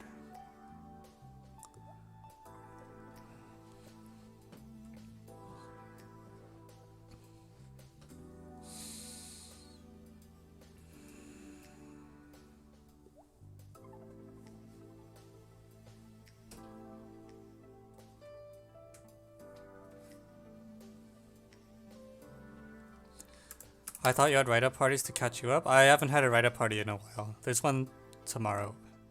Yeah. Oh man, one day we'll actually know how to do this fairy stuff, but that day is not today.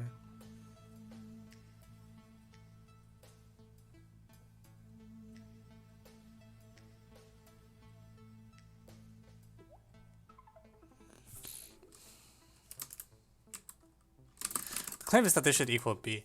So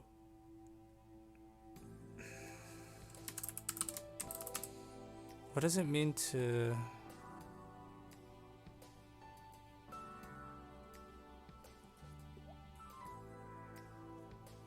Oh my god, that was getting really complicated. Oh my god.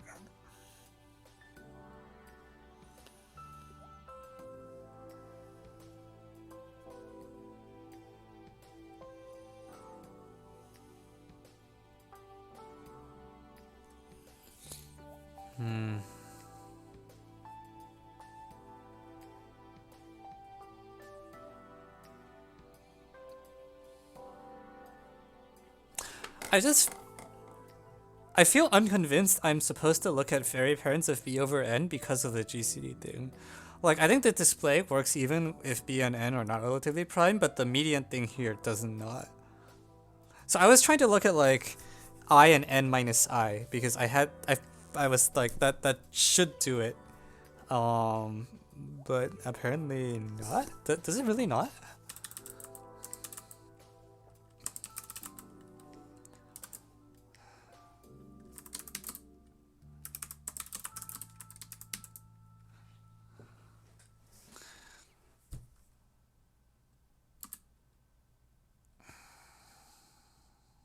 Is it? Like a sub n minus I is equal to floor of n minus I times x, right?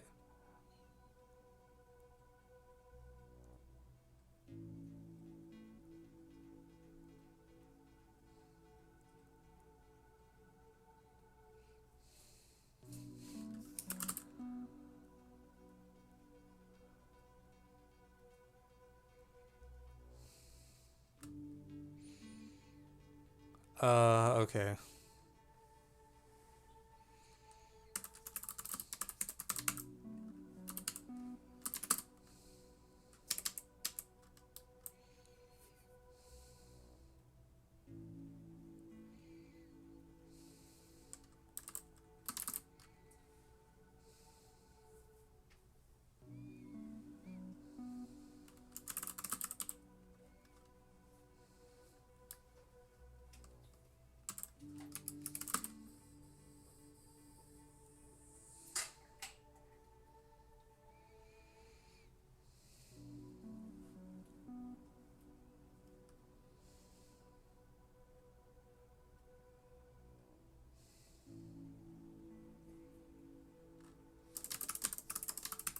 Okay, so I'm not crazy.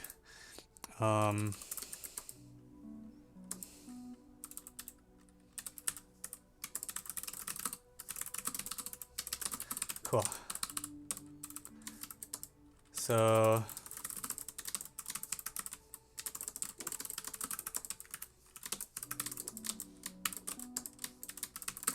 So we do this, and I think this one, I don't even have to think much about. This one is always equal to, if we assume x is like, I think this is always equal to b unless, no, sorry, it's not. What am I saying?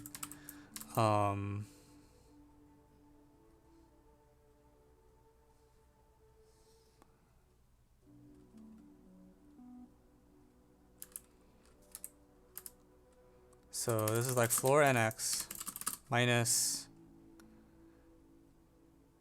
I times x. So I times x is, oh wait, this is so confusing. Oh my god.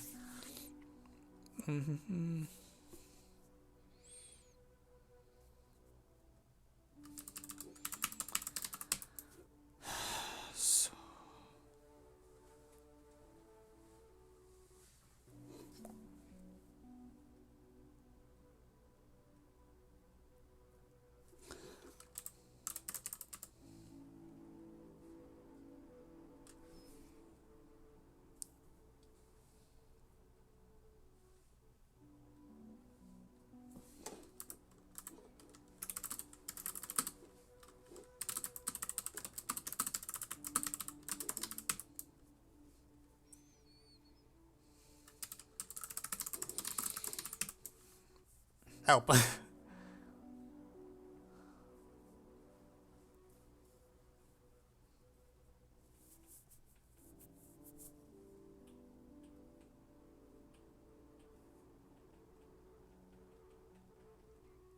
Not bx, just b. Yeah, sorry, it's just b. Because nx is at least b.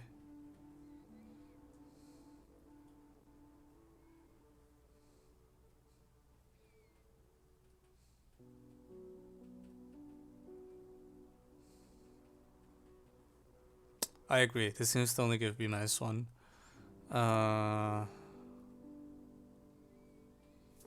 Yeah.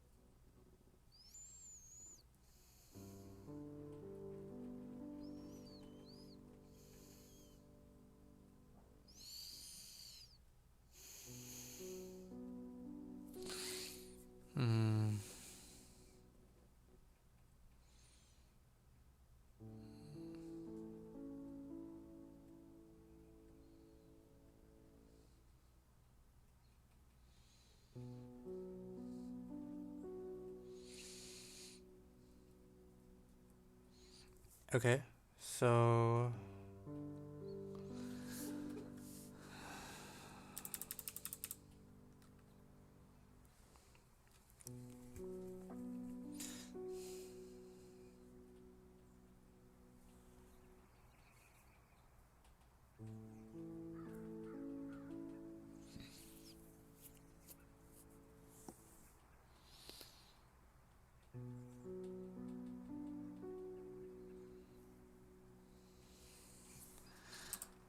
does that work? So this works. Does that work if like let's go on Super Fairy if I ever write it?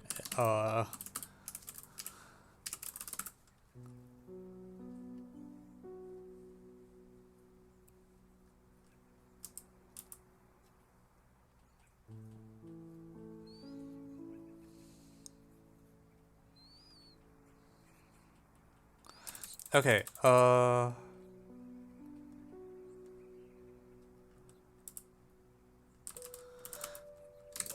It's just like, do I care if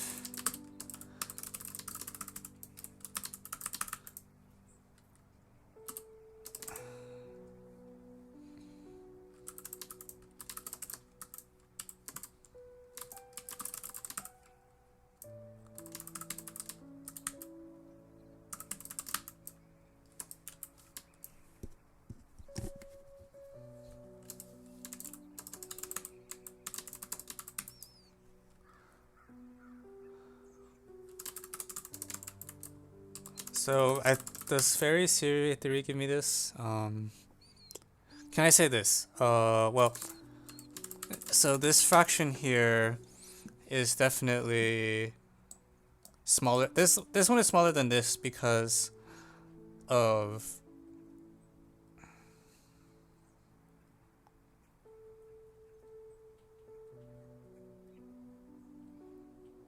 yeah. So this was the argmax. So it's always the case that this is less than or equal to that. And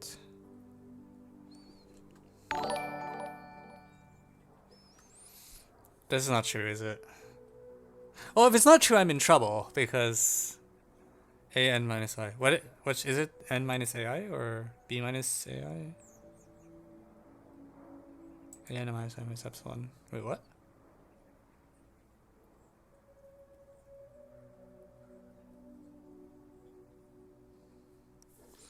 Thank you, Surfing Coder, for the follow.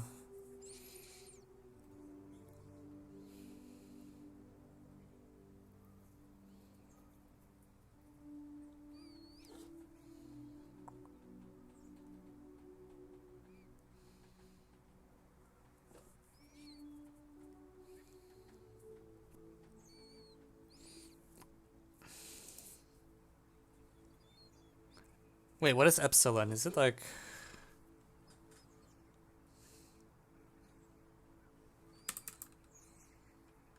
the frick?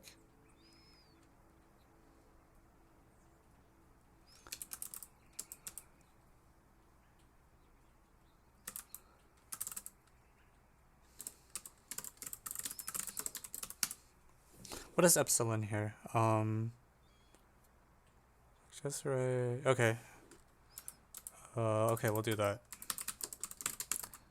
I'm totally getting burned by this problem. Jesus.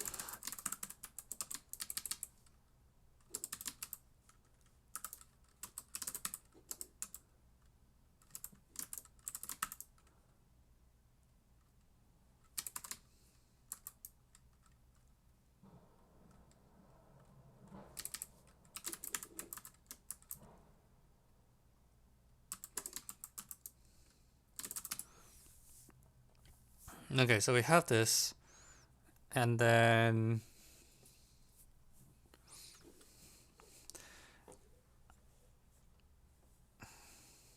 I mean, it works. I'm not an expert in this thing either, so I'm also kind of just flailing around.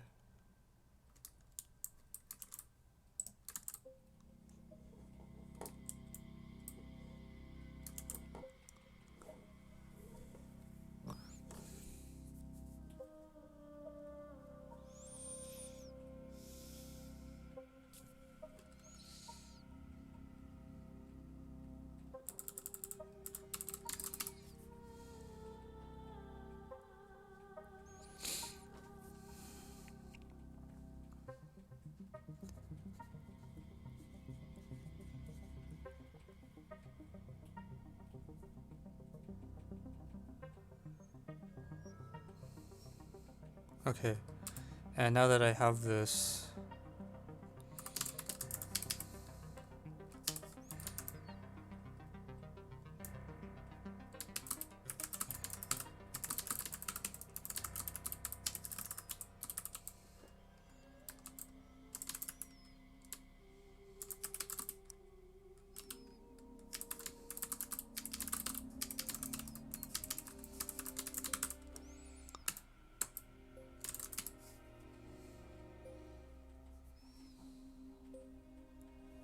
okay, so AI is an minus I 4n minus I times x. Oh, yeah. Does that just work?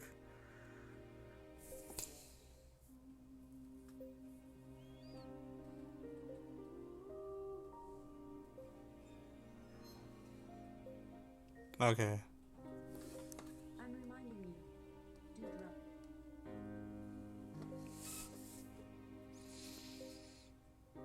Okay. So this is not necessarily even a fairy thing. Or is it just true for is this just true for fractions? Like if this fraction is bigger than this fraction, then when I subtract, yeah, just okay.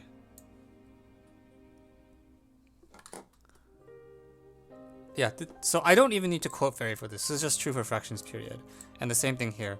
Like I can, whenever a fraction is less than another fraction, I can flip it over. So this will witness that a sub n is... And similarly, a sub n is at most plus aj plus n minus j plus 1. And this is less than or equal to... Okay, so did I actually need to quote fairy results to get this to work? I feel like I didn't actually... Well, okay, I need to quote fairy. I quoted fairy in order to get the fractions with denominator n to lie outside. That's fine. I can quote fairy a little bit.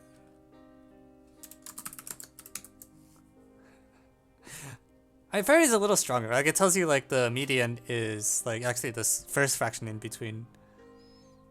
I don't know. Okay, that's fair. I also feel like this should also just deal with the I plus j equals n case. Like, I didn't... This thing works equally well for I plus j at least n, is that correct?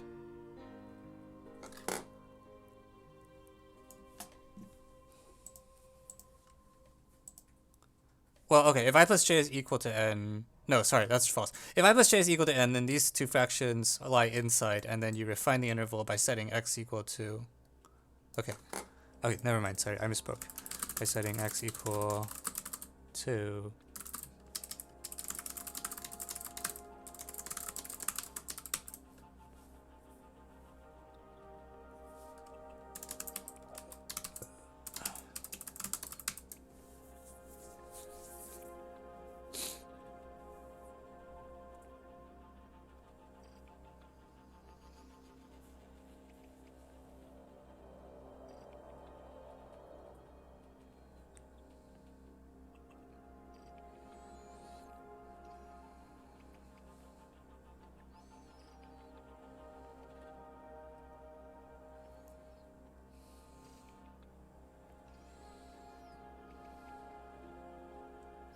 Yeah, and that will be the only fraction inside that interval. Okay. Okay.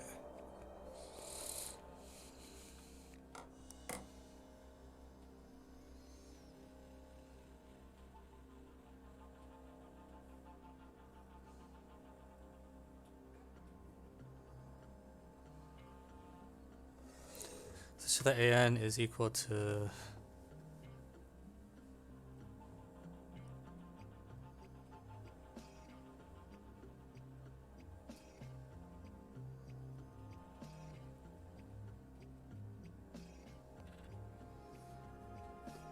Yeah.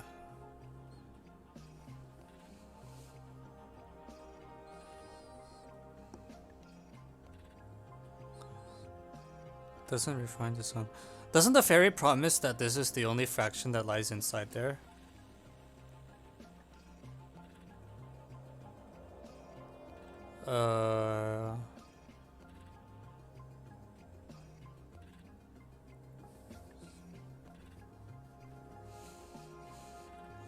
Yeah, okay, cool. Okay.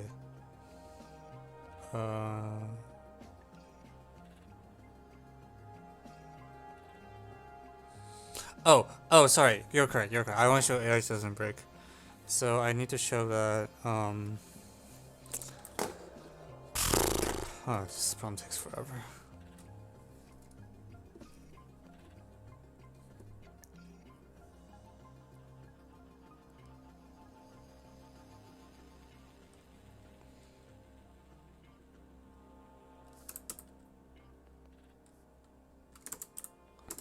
X equal... Oh, okay, but... Okay. To...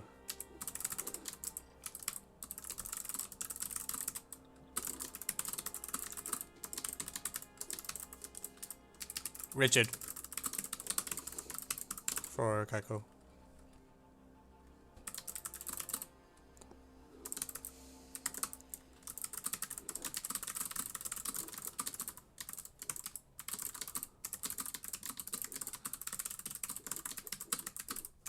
Okay, yeah, I understand. Yeah.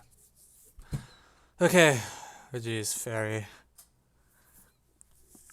Fairy is a subclass of rigid. Alright. Thanks, Eknerwala, for the help.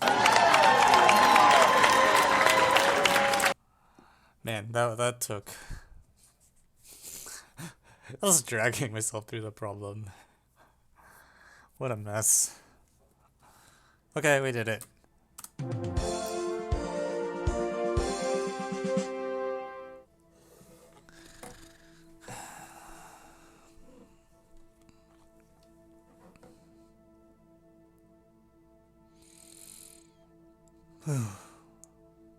Disaster.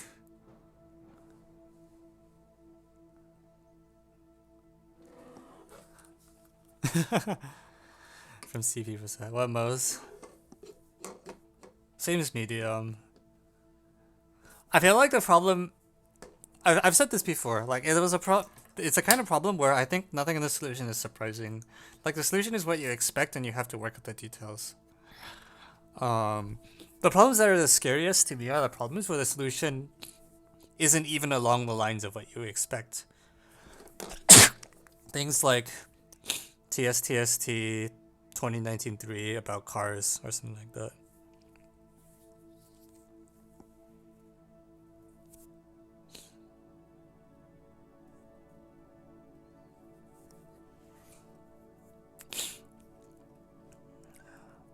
Two 2007-3 rated the same as 2007-6. Yeah, like USAMO 5.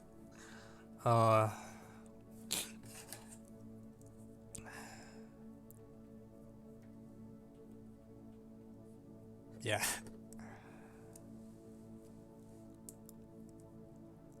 Yeah, like, there's no step of the solution that surprised me.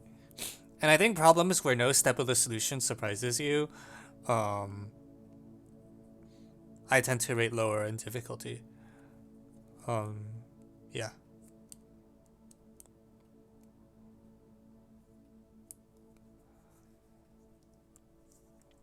Even despite that, you also saw me like flail around like heck. Just like dragging myself through. Yeah. I would bet yes.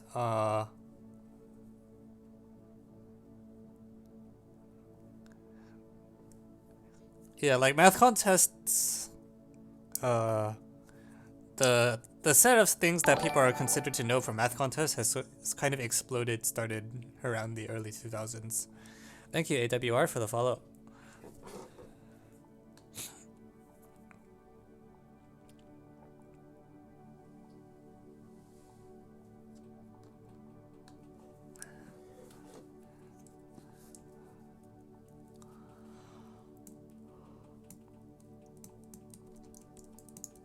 Fairy sequences, well, they're still not well known, but they are considered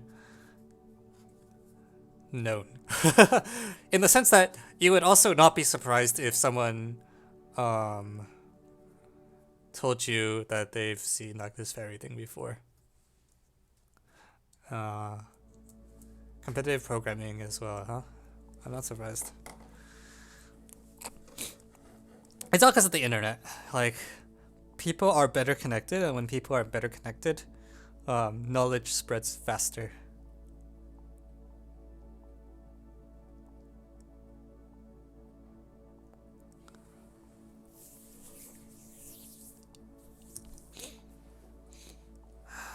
It also depends on what you define as well-known.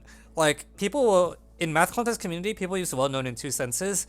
One is well-known means that most people who are experienced are expected to know it. The other is that well-known is a synonym for has appeared before. It's actually so bad.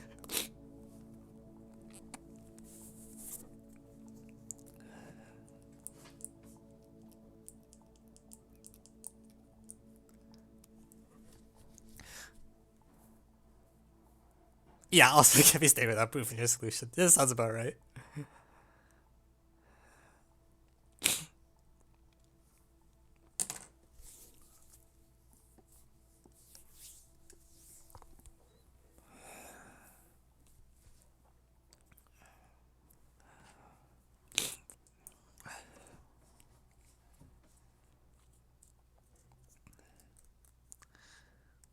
All right.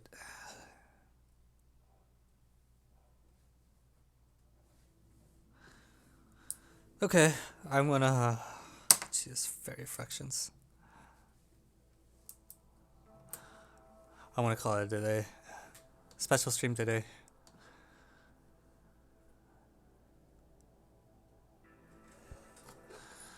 I'm probably going to adjourn because I'm tired. We'll play games Friday night. But I have to teach a morning class tomorrow, so I can't be up too late. Alright. Thanks all for coming through. TSTST is done. We'll be grading soon. Whatever that means. Stay tuned. And thanks for coming by. Thank you all for supporting the stream. Appreciate it. Soon to TM. I know, right?